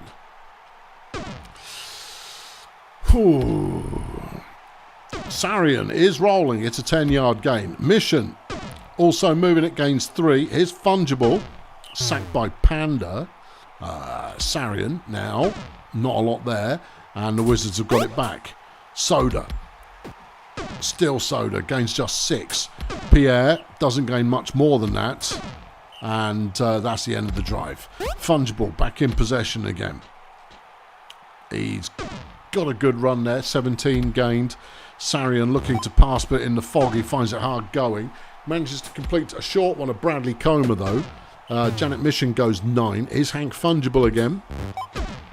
That's complete. It's very short. Yep, 3rd and 7 as we hit half time. And Janet Mission manages to scrape a first down for Peninsula Transport. Fungible. Good throw. Bradley Comer with the touchdown. Yep, press play. You are ahead at the moment.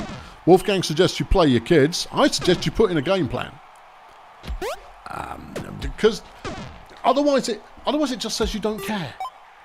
And the only currency we really operate around in here is do you care enough about your team to put in a game plan?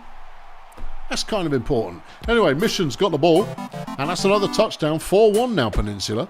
The coach having done a good job at putting in, and that's working well. Crankenfoot throws, and it's Lenny Luxury with the catch. The Wizards' game plan not going to plan. Celia Emphysema, nice moves there. Gains 26. Obviously second half, and the coaches sometimes mix up the strategy being played. Luxury though, getting 25 there. Soda to Pierre for the touchdown. Nice. Okay, there goes Hank. And it's 23 yards. Sarian is a 4-yard gain. Here comes Mission.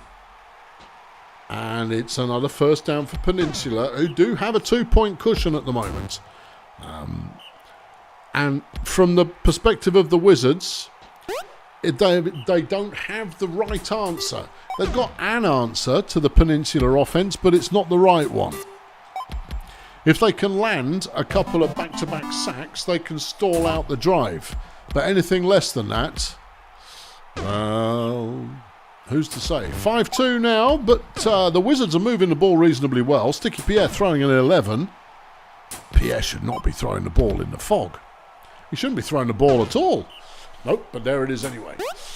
Pierre throws wide open. Emphysema for another touchdown, 5-3. We've not seen many turnovers in this game, and that's what it's going to take in order for the Wizards to get back into it. Sarian with a lovely bit of running, using that pace to full effect to gain 43 yards.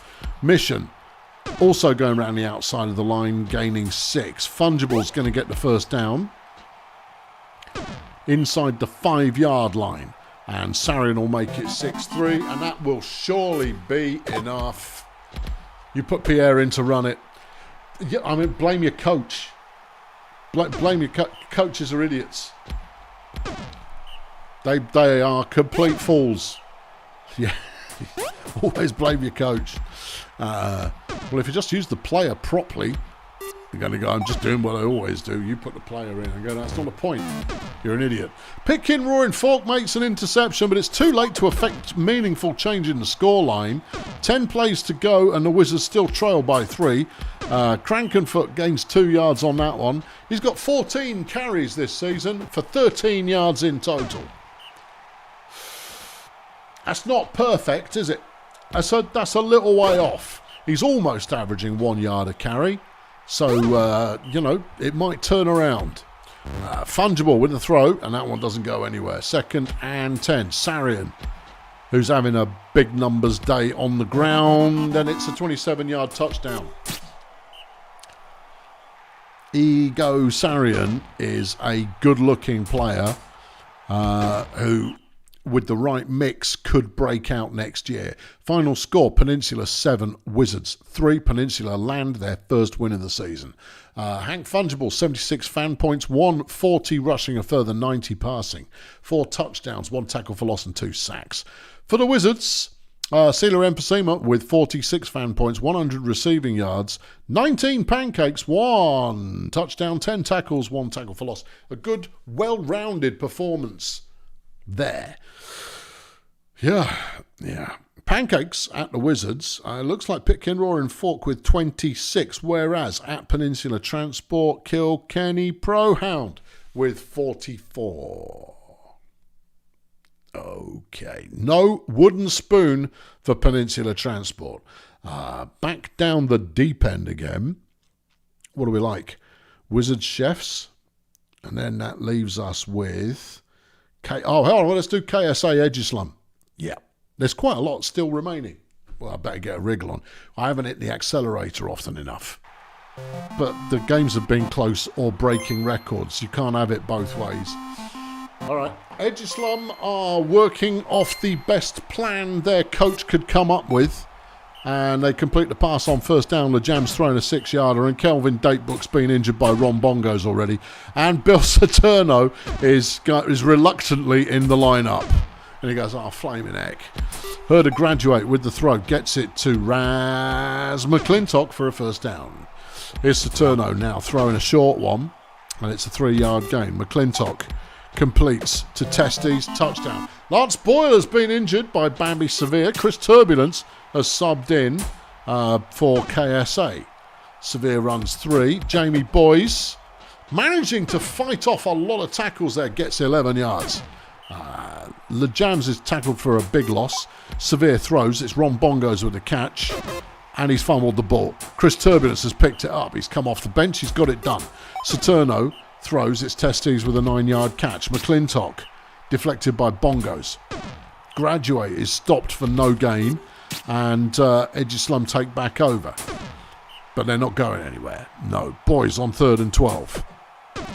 Doesn't go anywhere. We're back with KSA again. That one's gone out of bounds. Saturno slightly off target. McClintock can't get anywhere through the line. Graduate throws. Testes got the catch. And it's a 25-yard first down. Bill Saturno running the ball. The little mutant gains 11 yards. McClintock to the end zone, deflected by Lejams. Graduates. Punched in by Testes, and it's 2-0 KSA. Injury on the field. It's Chris Turbulence. He's been taken out by Bambi Severe. Brook Liability has subbed in. Edgeslum doing what Edgeslum does. Losing the game, but beating up a bunch of players. Jamie Boys, only 1 yard gained there. Saturno round the outside of the line has the first down comfortably, and it's a 14-yard gain. McClintock to Testes. Testes still rolling, and he's got 28 yards. Graduate looks, throws, Zerma, touchdown. 3-0, Colonel Space Agency. Bambi Severe stopped at the line. 3rd and 10, Boys gets a first down. Edgeslum moving it reasonably well on that play at least. 2nd and 11, Bambi. Not a lot doing there, and it falls to Boys again. And he's got another first down. And every time he breaks a tackle, you can almost feel the winces coming from the coaching box at KSA going, I'm being hit by a demon. Bad throw there on 2nd down. That could have been promising, but it wasn't. Okay, Kof Zerma with the catch for KSA as they take over in their own half. Mateo Falcone catches up eventually, but it's 52 yards later, and Zerma makes it 4-0. Lejams on first down, only 2 there. Severe on 2nd down. Managing to break a few tackles, leaving Boys more of a formulaic run to keep the drive going. Half-time rolls around, Edgeslum still trailing. Bambi, it's a good run. It's a very good run. Bambi Severe, making dreams. Phoebe Brat Salad has been injured by Bambi Severe. Charlie Choo Choo has subbed in for KSA. Well, sure as eggs is eggs, if you play KSA, you're going to come away with fewer players. As Scorpion Ring scores their first touchdown of the game to make it 4-1. Raz McClintock catches the pass from Saturno, a 21-yard improvement. And there goes Zerma. Touchdown. The only safe play is a touchdown. And even that's not completely safe. But for the ball carrier, it probably is. 3rd and 9, Edgeslum. Boys can't get anywhere. KSA back in possession. Saturno goes for 3. McClintock throws out of bounds. Graduate is sacked by Boys. And Edgeslum are back on the ball. Marcel Lejams with his most productive run of the game gets 10 yards. 2nd down though. And Jamie Boys is in a pile of bodies and can't get out of it. Lejams throws, Saturno deflects, and KSA get the ball back. A 2-yard gain. McClintock throws one away. 3rd and 8, Graduate. That sort of rhymes, but it's not deliberate, and Zerma's going to score again. Touchdown number 4 of the game. It's now 6-1 as Ron Bongos makes some headway. That's a 35-yard gain. Brook Liability's been injured by Bambi Severe. Goldie Nepotism has subbed in as we activate sympathy mode, despite the fact that there could be further damage done. Yeah. Lenny Testes has got an interception. Has to be said, the starting, that was a great throw. The starting lineup for KSA who've come in have put on a good show for us here. Saturno completes a 3-yarder. Is Graduate on 3rd and 6. Tries to scramble but can only make 2 yards from it. 17 plays left in the game. Scorpion Ring, another nice catch there for Edgeslum. Jamie Boys, another nice run for Edgeslum. His average is going to be pretty poor, but he has put in a couple of good runs.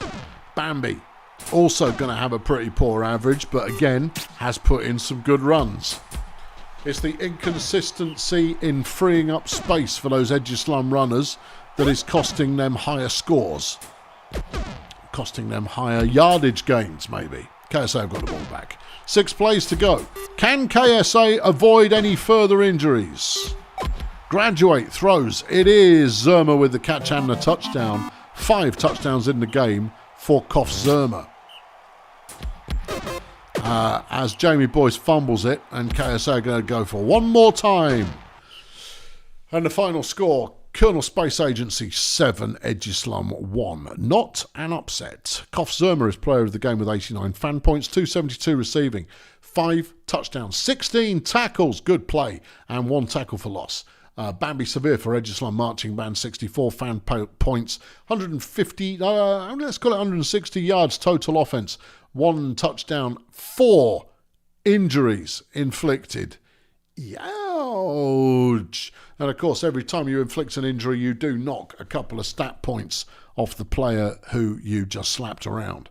Pancakes for Edgeslum, it's Tarquin Bangfish with 27, while over at KSA, 49 for Yaya Lemongrass. Okay. 5 injuries. 5 injuries in that game, all going one way. Okay, to the top side of the card. Let's do... Is this the last top side of the card game? Done. Not done. Okay, then we'll say Volcamoose Ergmellenflex, because that's a... I mean, it's 2 teams who will meet again in the playoffs. But let's go for Stardozer versus Toy Masters. Toy Masters are not 100% out of it, but they are probably. Stardozer still very much in the chase. I could be leading the chase. I've got the league table up somewhere. I can tell you for certain. Doesn't really matter though, does it? It's all good fun. It's a beautiful day for some Brutalball, and the Toy Masters have got the ball first. And it's Terrapin Gonzo who goes nowhere. It's Evelyn Propshaft who doesn't achieve much, and then Carp Volume, or is it Volumus? Could be. Gets out to Sahara Dawn, the rookie there, catching a 39-yarder. Gonzo gets 1 yard. Propshaft is sacked by Ostentatious Smack, and Carp Volume gets nothing. And then Remington Boost makes an interception off Stardozer immediately, so the Toy Masters are still going, somehow. Is Volume on 3rd and 11, and it's deflected by Rock Hands. Alright, Stardozer, let's see if they can make this drive work. Jack Flip a coin to Lloyd Gadzooks is a first down. His Club Bollinger's playing at runner. Well, it's worked. Yeah, well, they've got Rock Hands now, and Hands just made a very nice catch and go. Jerk had to work for it, but could only get back to the line. Flip a coin completes for 12 yards. Bollinger, now running the ball, makes 5. Jerk, Gadzooks, touchdown, 1-0 in Stardozer lands. Why isn't Hands orange? Because he was traded. Trades through the website may not show up in orange because it's a non-game based trade. Good question. Johanna U-turn for the Toy Masters down at the 2-yard line. Great reception, and Terrapin Gonzo makes it 1-1. Yeah, because it's a data switch rather than a legit through the game transaction. You might find that with quite a few of the traded players. If you find that some of the traded players do turn orange when they're traded, then I don't know. It's as simple as that. Gadzooks gains 18 yards. There goes Hands, and it's a touchdown. I think that was Rock Hands' first touchdown as a member of the Stardozer Human Resources. Carp Volume with the throw, deflected by Hands.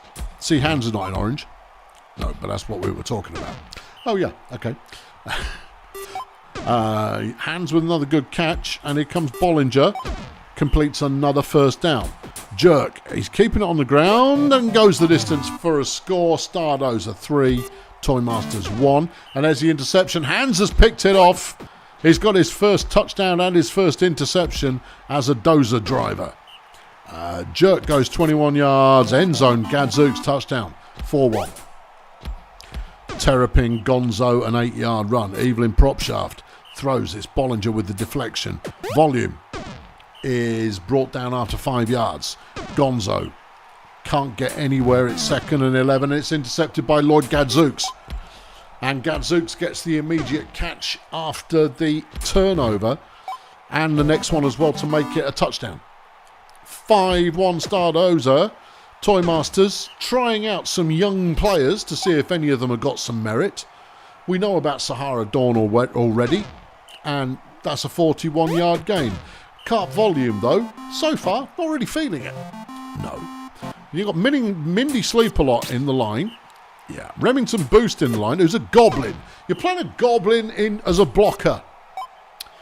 Well, you get what you deserve. Lloyd Gadzooks there with a 36-yard catch as Stardozer take over again, and Hans is going to score again to make it 6-1. First contact comes up with a sack. Yeah, well, it's only a goblin blocking him. Yeah, and that one's intercepted. Club Bollinger has picked it off. Yeah, I mean, it's one thing to play your young players, but playing them in a way that means they might actually do something is quite important, as it's 7-1 now. Terrapin Gonzo with a solid run is worth 16 yards. Yeah. And then here comes Volume. That's an 8-yard gain. Gonzo on 3rd and 2. And it's deflected by Hans. All right, Wilf Jerk going back the other way, and it's Gadzooks with another catch. 36-yard gain. Flip a coin. Completes to Gadzooks again. Touchdown. 8-1. Terrapin Gonzo has not fumbled it. Okay. Carp. No. All right. Back to Stardozer again. Mindy Sleep-A-Lot coming up with a sack. Peakster Overhead coming up with a sack. And it's a sack fumble. Peakster Overhead there, making a name for themselves. Johanna U-turn with a catch, and the Toymasters are in the wrong side of the field. Terrapin Gonzo will get them a first down, and the Toymasters are looking for another score. Deflected by first contact. Volume throws, caught, short of the first down, and Gonzo is stopped. Killing the dream. Okay. Yeah. Hands with another catch. Rock Hands is up to 166 receiving, but Lloyd Gadzooks has got 251. So the veteran player making a meaningful impact for the team already. And he's ably assisted by Gadzooks, who plays the other wing. Prop shaft throws, it's deflected. Volume over everybody's head. Gonzo, nowhere to go. Jerk throws a short one to Bollinger. And it's a 19-yard gain. Sack comes in from overhead. And there goes Hans, who's going to add to his yardage total with another 47 there. Wilf Jerk will make it 9-1. Final 4 plays of the game. A comfortable win for Stardozer, but it was always going to be that way. And that's going to bump Stardozer up in the rankings as Lloyd Gadzooks, as the final score, I should say, is Stardozer 9, Toymasters 1. Lloyd Gadzooks with 107 fan points, 251 receiving, 17 pancakes as a receiver. Dear me. 5 touchdowns, 1 sack, 2 passes deflected and 1 interception. Rock Hands ended up with 93 fan points. Ostentatious Smack 62, alongside Club Bollinger, who also got 62. Mindy Sleep-A-Lot for the Toymasters, 41 fan points, 28 pancakes and 2 sacks.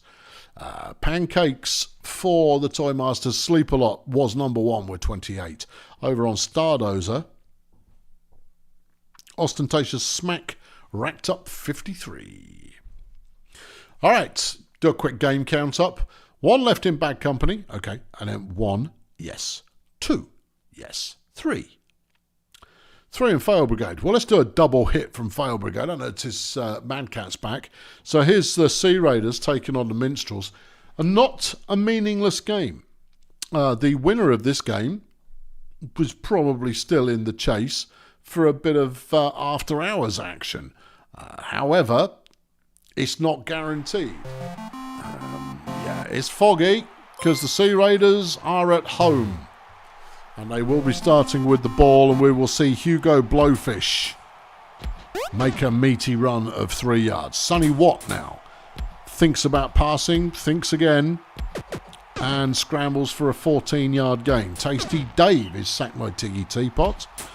Hugo Blowfish gains just 2 yards. Watt is now running on 3rd and 12, and Flint Savant tackles him for a loss. Windsock goes nowhere. Watt with the deflection. Randy Flappin sacked by Vera Contagion, and we're back to the Raiders again. Watt on a 2nd and 10. No.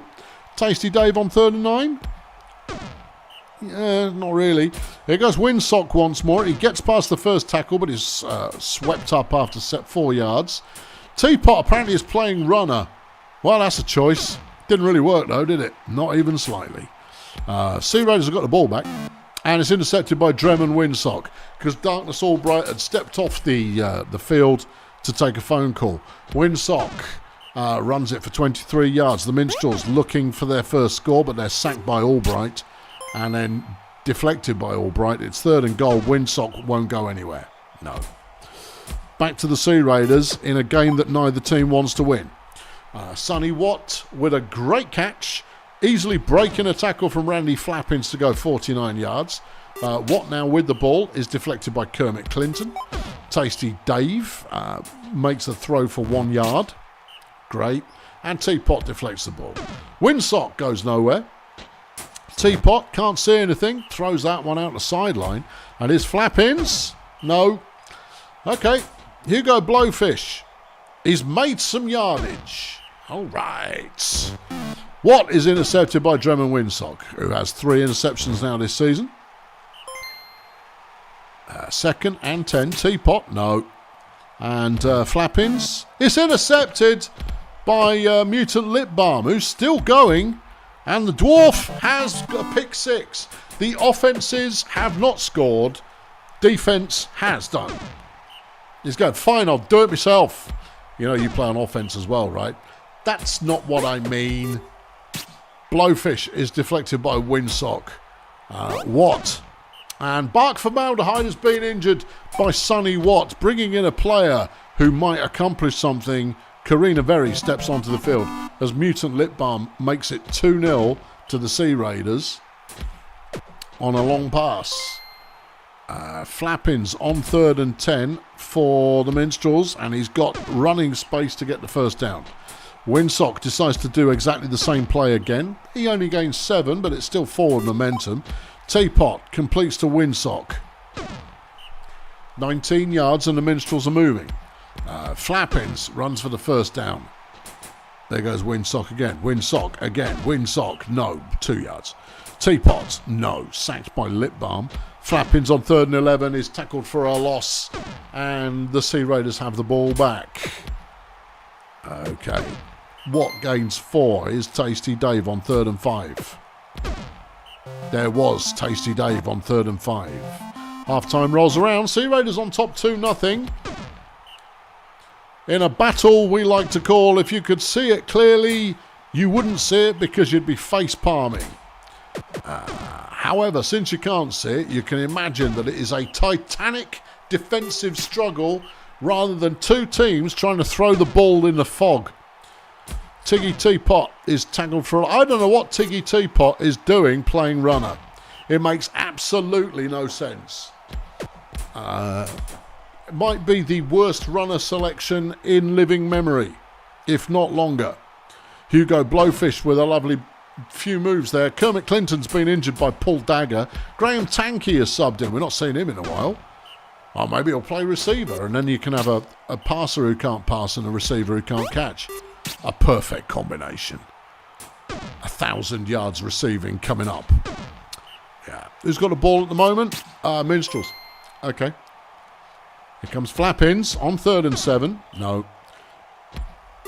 Sea Raiders back in, completing a pass to Darkness Albright, insisting on continuing to pass the ball. Albright's got a catch though, and it is a first down. 22-yard gain. Blowfish runs up the middle, gains 2. Sonny Watt gains nothing. Tasty Dave on 3rd and 7. He's got space. It's a first down on the no-yard line. Blowfish. No. Watt. No. Dave. No. Righto. Going back the other way. And the Minstrels still in their own end zone at the moment. Managed to just clear it. But Flappins has to throw the ball away. And the Sea Raiders get another go. Very comes up with a sack.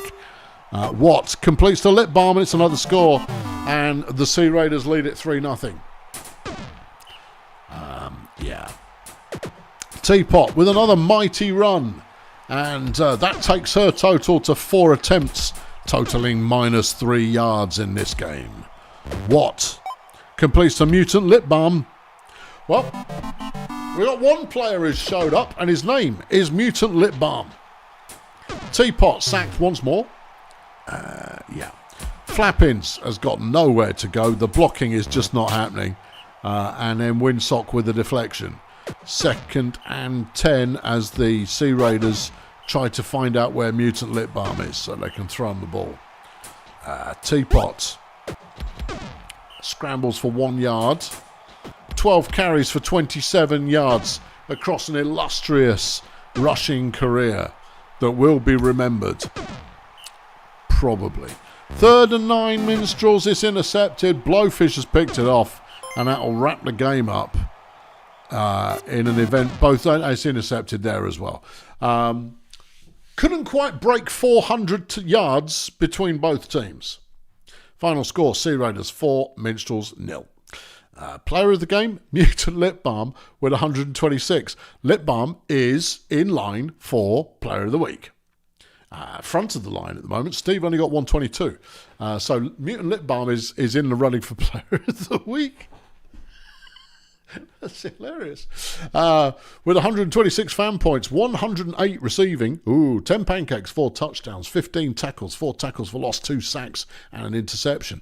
That said, Drummond Windsock had a pretty good game. 92 fan points with less than 100 total offensive yards, but the Minstrels as a whole only managed 105. He did get 1 sack, 4 deflections, and 3 interceptions. 3 interceptions, good going. Pancakes at the Minstrels, 17 for Norman Speedboat, while at the Sea Raiders, 28 for Vera Contagion. Really, Paul Dagger. No. Paul can only manage 21. Well, there you go. Yeah. What an absolute shower. That was disgusting. I never want to see anything like that ever again. Show me another 15-1 blowout.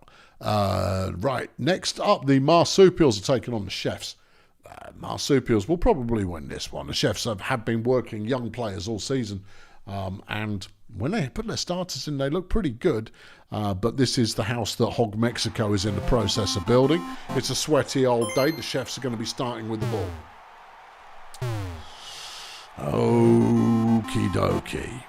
Olivetti typewriter has a quick gain up the middle for 8. Is Georgie Wheelchair trying a throw? Interesting move. Giovanni etc. gets the first down completion. Typewriter gets it to Chad, who breaks a tackle immediately.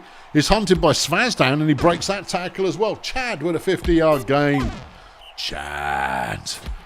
Giovanni completes a short one. It's 3rd and 7. Olivetti throws it away. All right, Svazdan completes a pass, and it's Bobbity Streaks who manages to outrun fellow rookie Anxiety Burger for a first down. And Hog Mexico's been injured by Chad. Well, I mean, some people are saying that Hog Mexico is the new Chad. And Chad goes, the old Chad is perfectly capable, thank you very much. Who subbed in? Fats Downtown has subbed in. That's a mediocre player. Yeah, you just threw the ball out of bounds. Cooch Badongla completes the Bobbity Streaks for a touchdown. Marsupials up 1-0. Typewriter throws. It's Chad with another catch, and he busts through a couple of and another one. Go on, Chad. Big Chad, another 51 yards gained. Wheelchair throws it. Chad's got the catch, but he had to catch it at an angle, so he didn't go 50 yards this time. Giovanni to Chad, touchdown. Chad! Oh, he's an absolute beast. Joey Fields has been taken out by Ruthie Spasms. Fritz Biermat has subbed in for the Chefs. Cooch Badongla catches a 16-yarder and then runs it 1 yard. 2nd and 8. Svazdan keeps it on the ground, and he'll be difficult to bring down, but he gains 17. Fats Downtown, good turn of speed, picks up 10. Badongla, outpacing Typewriter, gains another 8. Marsupial's running well right now. Svazdan breaks a bunch of tackles. He's down inside the phase. Not down at all. He's in the end zone. 2-1 Marsupials. Chad's got another catch. Go on, Chad. Go on, son. Lovely. 35 yards for Chad. Buster Plough gets a catch, and he can do it as well. Flipping it. The 1-2 combo of Chad and Plough. Do not want, and I will have to play them twice next season. Unless they're dead. 2nd and 4 for the Marsupials. Scoreline currently tied at 2. And the Chefs come up with a stop. Here's Georgie Wheelchair. And it's over the head of Plough, who was closely marked, etc. Throws, and that one's deflected by Streaks, who, as a rookie, looks a bit good. Bobbity Streaks. Yeah, pretty solid. Rachie Scabrous gets a catch for the Marsupials, and it's 34 yards downfield she goes. Cooch Badongla runs it for 3. Into the end zone, nobody there. Downtown. Big scrap at the line and another stop for the Chefs. Ruthie Spasm's coming up with a sack as Fire Chefs take over. It's 3rd and 14. Giovanni. And it's deflected by Fats Downtown. Svazdan's running, and this time he's breaking a couple of tackles. It's by no means guaranteed, but if he does manage it, you're in trouble. Badongla on a 2nd and goal is sacked by Typewriter. Svazdan, no, takes it to the house to make it 3-2. Georgie Wheelchair gets no real purchase. Giovanni completes to Plough. As Ruthie Spasms is injured by strong bad malcontent, Goodrum Genius subbed in, thereby weakening the Marsupial line. Could be important. Olivetti gets a catch. And the Chefs are threatening to score again. Giovanni to the end zone, deflected by Svazdan. Olivetti to the end zone, touchdown, Plough, 3-all. Fumble. And it's Buster Plough who picked it up, and the Chefs have got another go. Wheelchair completes to etc. for short. Etc. now throws, and it's another short gain only, and the Chefs can't capitalise on the turnover. Svazdan running the ball for the Marsupials, gains 21. He'll do that though. Downtown gets only 2, but it's another fumble. This time Downtown has recovered it and pushed it forward for a first down. Svazdan runs for 3, 2nd and 7, and it's another short gain. Badongla on 3rd down, and the Chefs have made another stop. Chefs look pretty good, you know. Yeah, they do. There goes Chad. Plough there with a fantastic bit of blocking. Bought Chad another 20 yards. To make it a 53-yard gain, and Downtown's got an interception, and once again the Chefs are foiled. Foiled is a good word for it. Svazdan running again. I mean, the Chefs are not the favourite in this game, but they are hanging on in there. It's 4-3, Marsupials ahead as Plough makes another catch. And it's 31 yards. Wheelchair gets it to Plough once more. Another 19 for the total, etc. Plough again. And he breaks a tackle. He's in the end zone. 4-all. Let's go, Chefs. Yeah. I'm loving it. I'm loving this Chefs play. I'm slightly afraid of it, but I'm also loving it. Fats Downtown on 2nd and 4 for the Marsupials. Manages to scramble for a first down. Here goes Badongla. That one is complete to Scabrous. Svazdan throws it, but the catch is fumbled, and Olivetti Typewriter has picked it up. 20 plays left in the game. Fire Chefs with the ball. Well. Georgie Wheelchair. 3rd and 10, though, etc. has to complete. And it's deflected by Fats Downtown. And once again, the Chefs unable to take full advantage when it's presented in front of them. Instead, preferring to come up with an impressive defensive stop and then drive all the way up the field. I mean, it's a choice, but I would say it's probably not the right one. 3rd and 3, Fats Downtown. It's a bad throw, and the Chefs have done it again. Can they convert this into points? Plough gains 8 yards. Typewriter gets them the first down. 10 plays to go. And it's Plough who's going to gain 20 plus. 40, in fact. 9 plays to go. We've got an injury, and they've thrown an interception. It's Gudrun Genie who's been taken out by Strongbad Malcontent. Donk Branding and Mike Polkaband have subbed in as the Marsupials change things up. 6 plays left in the game. The Chefs get another stop, and there goes Plough. Now 4 plays left with 40 to go to the end zone. Wait for it. Etc. with 3 plays left, and they've got it to Buster Plough, and he's got room. Scabrous can't make that tackle. And the Chefs go ahead with 2 plays left. Yeah. Donk Branding, who's come off the bench on the last play of the game, can't make it work. And the Chefs get the upset, winning this one 5-4. Buster Plough is player of the game with 77 fan points, 270 receiving, 4 touchdowns, 14 tackles. Carl Svazdan for the Marsupials, 65 fan points. That was a great game. 240 offensive yards in total, 170 from rushing. 2 touchdowns, 10 tackles, 1 deflection, 1 interception. Pancakes at the Marsupials. It's Blaze Peterbilt with 54. Over at the Chefs, Strongbad, 22 pancakes. Crumbs, good game. And the Chefs look pretty good, don't they? Don't they look pretty good? Oh, the Chefs could be probably not next season, but the season after. Yeah, after Steve has retired, if he lives that long. Yeah, I wouldn't bet against the Chefs being emergent alongside the Palms. Speaking of which, let's do it. Shady Palms are taking on the Pathfinders. Pathfinders obviously weakened thanks to the loss of Sponson Maple. The Shady Palms having their best season to date. And it's a blessed game. Could be excitement. I do like a game with excitement. Surgeon General will get us started for the Pathfinders. All right. Surgeon General runs the ball, bad idea, doesn't get anywhere. Martin Slug passes the ball, bad idea, doesn't get anywhere. Lionel Goat with the pass is only worth 2 yards. Here come the Palms. First pass is deflected. Jovial, now running it, will get the first down. And it's a 23-yard gain. Trevor Fangs, deflected by Yellow Fang. Fang versus Fang. Margaret Ann Sprinkles with a catch. Gets him inside the 5. Jovial can't get anywhere that time. Fangs is running it, smashes through the defender, and it's 1-0 Palms. Surgeon is deflected by Jovial. Martin Slug gets a run, but Veronica Hammock has been injured by Margaret Ann Sprinkles. Eric PowerPoint has subbed in for the Pathfinders, and that could be all important because that means that they are a shadow of their former offensive line. Yeah, why is this important?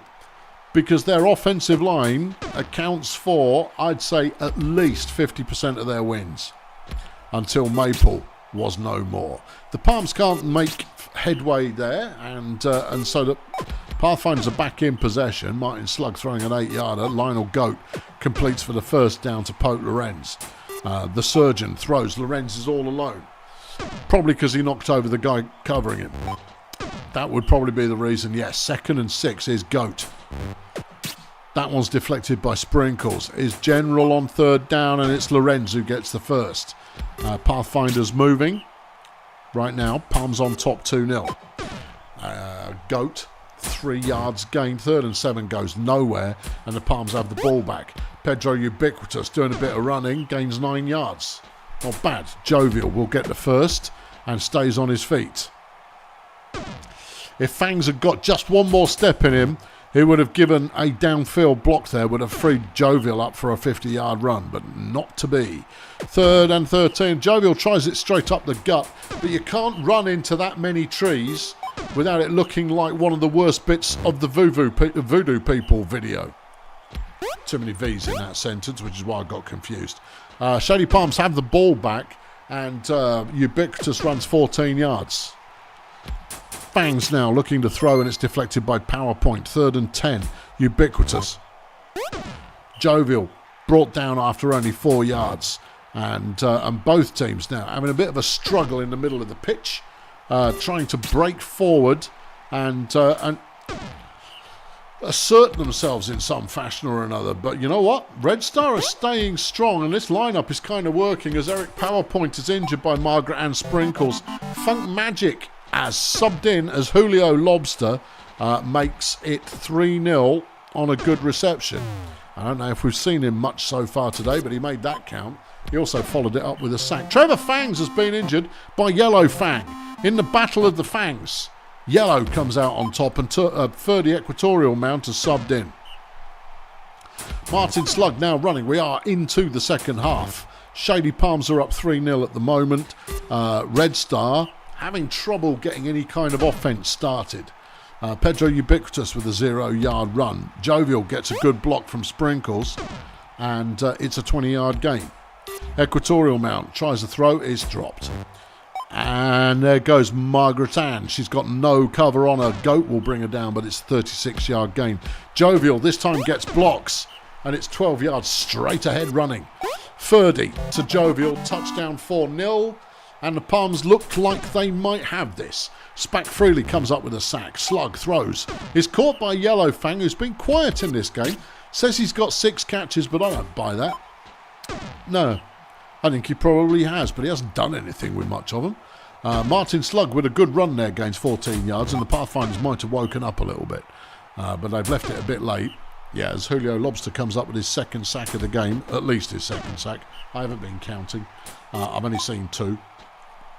Might have seen a third, and then just imagined that I'd seen it as Ferdy Equatorial Mount gets a big 52-yard catch and go, which takes him over 1,000 yards receiving in his career.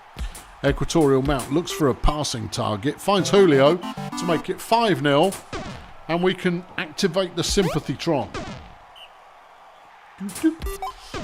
That's the noise it makes. Okay, there goes Julio. Yeah, well, he's juiced up on a blessed field now. Which means that, you know, enjoy this pain train. Yeah. Julio's got 5 sacks in the game. Yeah, that's quite a few. It's not bad, is it? Jovial with a lovely bit of running. Gets a first down inside the opposing 5. Sack comes in from Hooverbank. Ubiquitous can't do anything.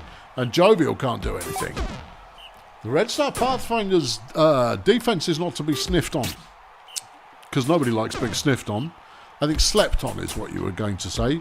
I was also going to say sniffed at. Yeah. And he went with a hybrid approach, which is wrong and bad and will probably be investigated by a War Crimes Commission. Surgeon General completes a 30-yarder. He's been very quiet in this game as the coverage from Shady Palms has been pretty effective. Julio gets his 6th sack and is suddenly making a case for himself to be Player of the Week. As Jovial goes 22 yards... Margaret Ann catches for 10. Pedro on his best run in a little while. Jovial getting another first down. Just meat grinding their way forward. Shady Palms win this one 7-0. Julio Lobster can only muster 78 fan points. Still good enough for Player of the Game. But 52 of those came from defence. 3 touchdowns, 11 tackles, 6 sacks. Tiffany Hooverback for the Pathfinders, 32 fan points, 16 pancakes, 10 tackles, 2 sacks. Pancakes on the Pathfinders. They didn't really go in for that. It was Tiffany Hooverback who got there though, 16. Over at Shady Palms, Slim Armageddon with 36. Okay.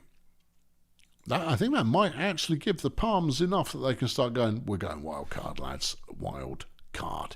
It's occurring. How many games left? You've still got 1 left. Okay, last game of the week. And Volcamus taking on Ergmellenflex. This is an interesting game. Volcamus obviously haven't put in a game plan. C'est la vie. Ergmellenflex versus Volcamus. Yeah. Well, you see, Volcamus are number 1 because of Chris Biscuit.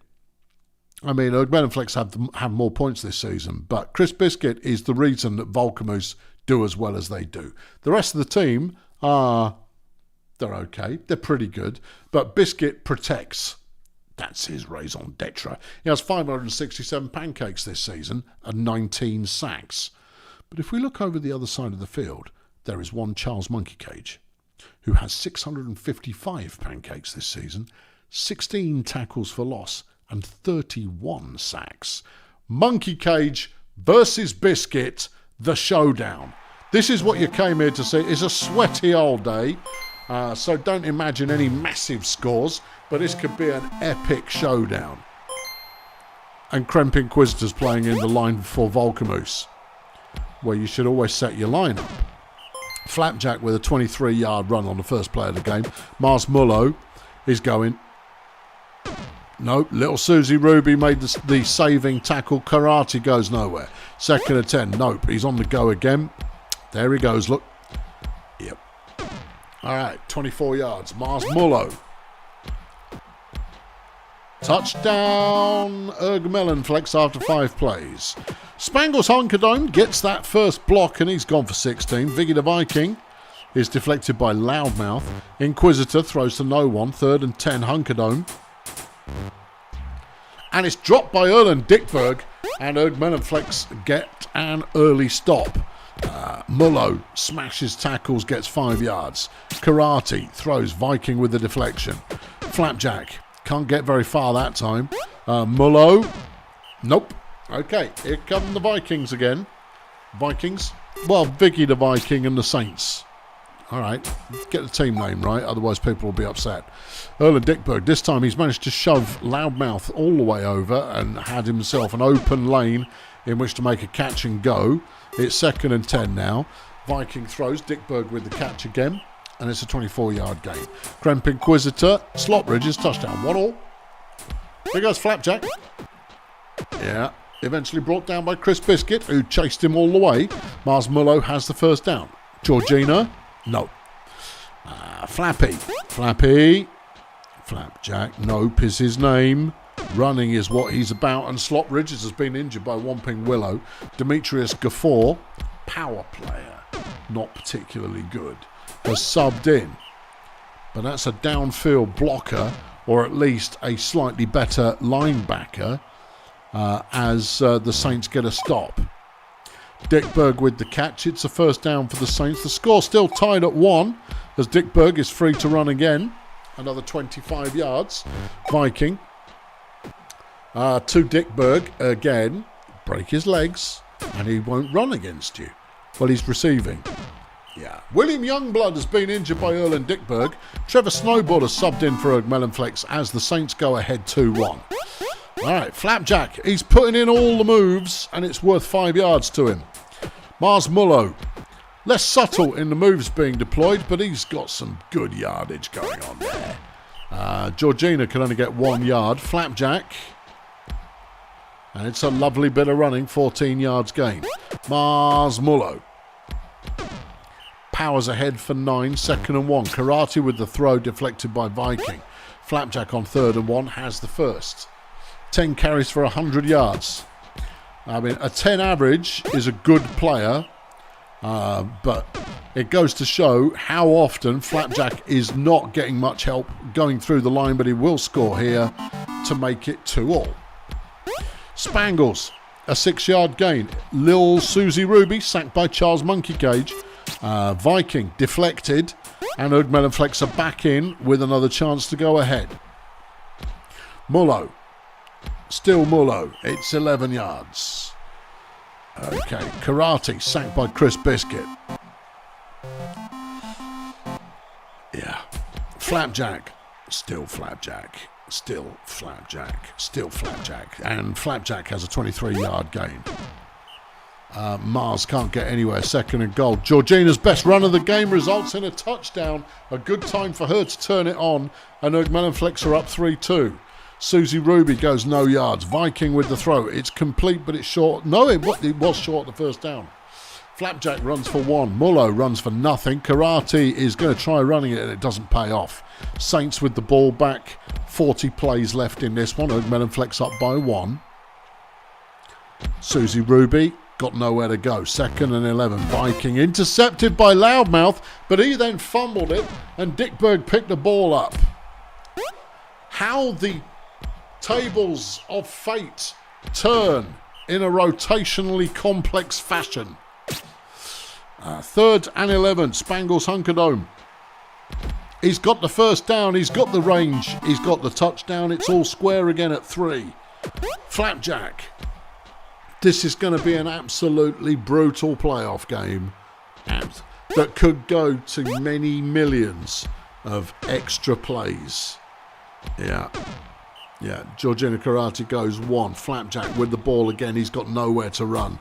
Mars has got nowhere to run. Saints take it back. Spangles tackled for a loss. Susie Ruby tackled for nothing. Viking sacked by Monkey Cage. Flapjack tackled for a loss. Mullo.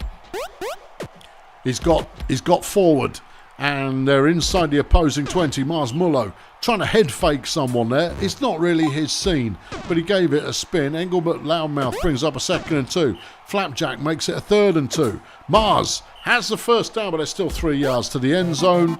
Georgina gets the score. It's 4-3. Hunkerdome goes 9 is Susie Ruby, and it's a first down. Viking deflected by Loudmouth. Hunkerdome gets 4. Susie Ruby on 3rd and 6. Nope, game's still going. 15 plays left. Saints trail by 1. Okay, and Flapjack makes an interception, and that could kill the game. If they can get to the end zone, it will kill the game. If they can't, it will probably kill the game because neither team is exactly tearing it up the field. Karate has a first down and is still going. It's her longest run of the game, 21 yards. Flapjack, no touchdown. Ergmelenflex will win this one. Now imagine what would have happened if the Saints had actually put in a lineup. Hold on. They're not quite done. Kremp Inquisitor is going to get to the opposing 13-yard line. Viking waits it out and it's deflected in the end zone, and that was Dickberg there, and he can make those kinds of catches. They've left it too late. It's too late. It's too late, and they don't complete it anyway. So now Ergmelenflex can just run the clock into the ground and call it a day. Anytime you like, fellas, call it a day. Anytime. All right, Flapjack still putting in the effort. Final score: Ergmelenflex 5, Volkamus 3. Your 2-star players are Charles Monkey Cage and Chris Biscuit. No way! The 2 best blockers in the league. Charles Monkey Cage, 67 fan points, gets player of the game with 49 pancakes, 16 tackles and 2 sacks. Chris Biscuit gets 64 fan points with 41 pancakes, 25 tackles, 2 tackles for loss and a sack. They're the same guy, but Monkey Cage has higher numbers. That's all there is to it. No one's going to beat those pancake numbers. No. Why even bother looking? Just to see. All right, I have seen. No one's going to beat those pancake numbers. It's kind of cool, big lads winning both teams' player of the game. Right, okay. The Beekeepers have a bounty against the Blood Pit Bouncers. You could place it on Rocky Melons, Tiger Styles, or Pete Brickwall. Or you could be gutless and gain an appeal. I mean, who do you drop? How old's Pete Brickwall now? He's 5. Oh, okay. Melons is only 2. Styles is only 11. Given how fragile Tiger Styles is at year 11, it will be a miracle if he makes it to year 15. A miracle. I mean, he's still a hell of a player, but goodness me, he's fragile. Goodness me. Yeah. All right. The decision is coming in.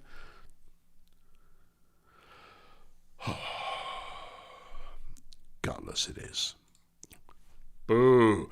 Peninsula Transport's coach Sergio Martinez would like to skip practice for the week and focus on building team morale. Woo! If you skip practice, you gain 2 appeal, but the team loses a durability. If you reject it, you lose an appeal. I mean, everybody tends to go the same way.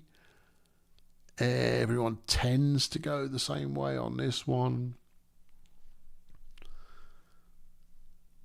What do you mean? Oh, skip, right? Yeah, sorry. I forgot that skip wasn't actually an option.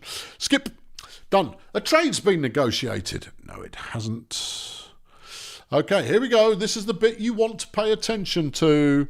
A double training session for the Nomads. Olivia Chaka Khan has improved up to 66 overall. Buster Vortex, though, has gone from 92 to 94 overall. At Grazer Ridge, Pat Duplicitus has improved. At Bumson, Anubis Python, he got to play and he's improved. At the Sunshine Fun Bus, Apex Manticore has also improved. At BDP, Bubba Big Rig.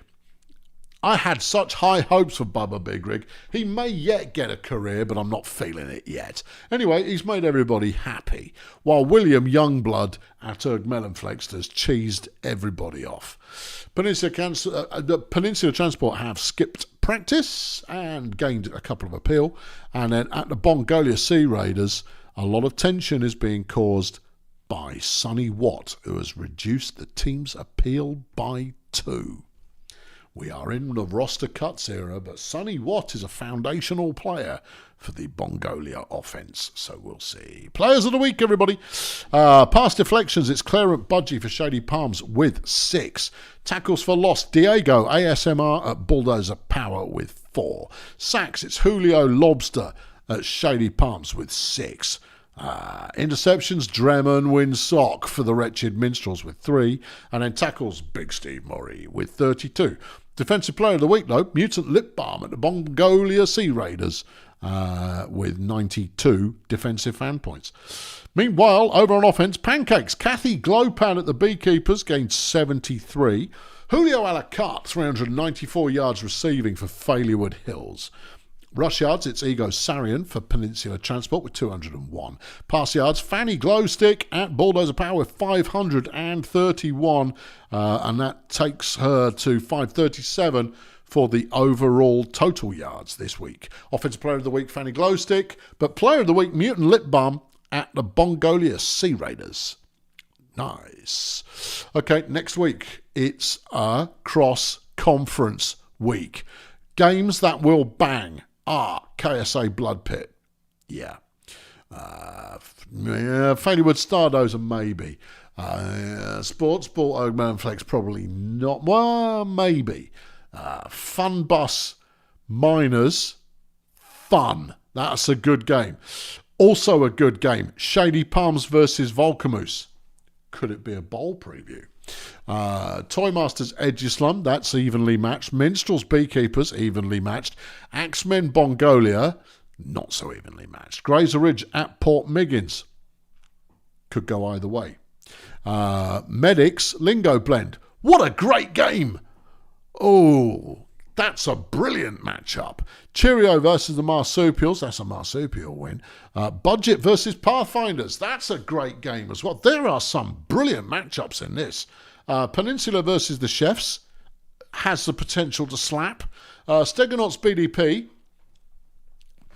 has the potential to something. Wizards versus Grunt. Yeah, okay, Grunt pull another game back closer. And then Voodoo Boys Nomads could go either way. Quick look at the standings and then I'll let you go. In the Smooth Division, Star Dozer are 13 points ahead. There are 15 points remaining in the season. They're probably in. In Zesty, Of City are up by 10 ahead of Volcamoose, who are 20 ahead of the Beekeepers. The Beekeepers done? The Beekeepers are done. Yeah, 20 points is not going to get them there. Volcamoose look probably... Yeah, no, okay. I think we've actually got... Grazer Ridge are the only team who can still... No, wait, we haven't looked at Sloganator where it gets complicated. In the Sloganator, the Miners are up top, but they only lead by 3. Okay, yeah. So the Miners could toss it away while the Roadies get in there. The Roadies, however, are currently missing out on the wild card by 6 points, which is more than one win. So who knows? Grazer Ridge could still get in, but they need Stardozer to lose everything and they need to win everything. So, yeah. Meanwhile, in Battle Plan, Erg Melonflex are 7 points ahead of Blood Pit. That 7 points is going to be enough for them to secure a wild card at least. The Bouncers are 16 points ahead of the Stegonauts. So with their 40 points, they're probably in. Over in Fail Brigade, BDP have 50, 10 points ahead of Shady Punts, who are 10 points ahead of Grunt Auto Group. Grunt aren't out of it, though. They're only 9 points adrift of the second wildcard placed marsupials at the moment. So you could see 3 from Bombastic go through. In the wood chipper, Funbus lead by 2. They are ahead of Failurewood by 12. The wood chipper is a long way from being decided. In the Whoop Whoop, it is the most exciting division? Yes. Is it? Oh, no. Reduced is even more exciting. Yeah, but not a single team in Reduced has a winning record. Exciting. In the Whoop Whoop, the Pathfinders are ahead by 3. But the Marsupials are ahead by 17. So the Marsupials with 39 fan points, not quite guaranteed, but pretty close to it. Yeah, it could be a Marsupial Grunt Auto Group showdown towards the end of the season. In Reduced, the Pirates lead by 1 ahead of the Minstrels, who lead by 4 over the Nomads, who lead by 8 over Edgeslum. Edgeslum are not yet out of it, but they do trail by 13 at the moment. Crikey, yeah, there you go. So I still think that the wood chipper is the most exciting division because these are teams who are actually playing pretty well, whereas in Reduced, it's a bunch of teams who are not playing very well. Loving it. I'll catch you next week. Thank you very much for tuning in. I've been Colonel Failure. Subscribe if you're here and you haven't subscribed. That is all. Cheerio.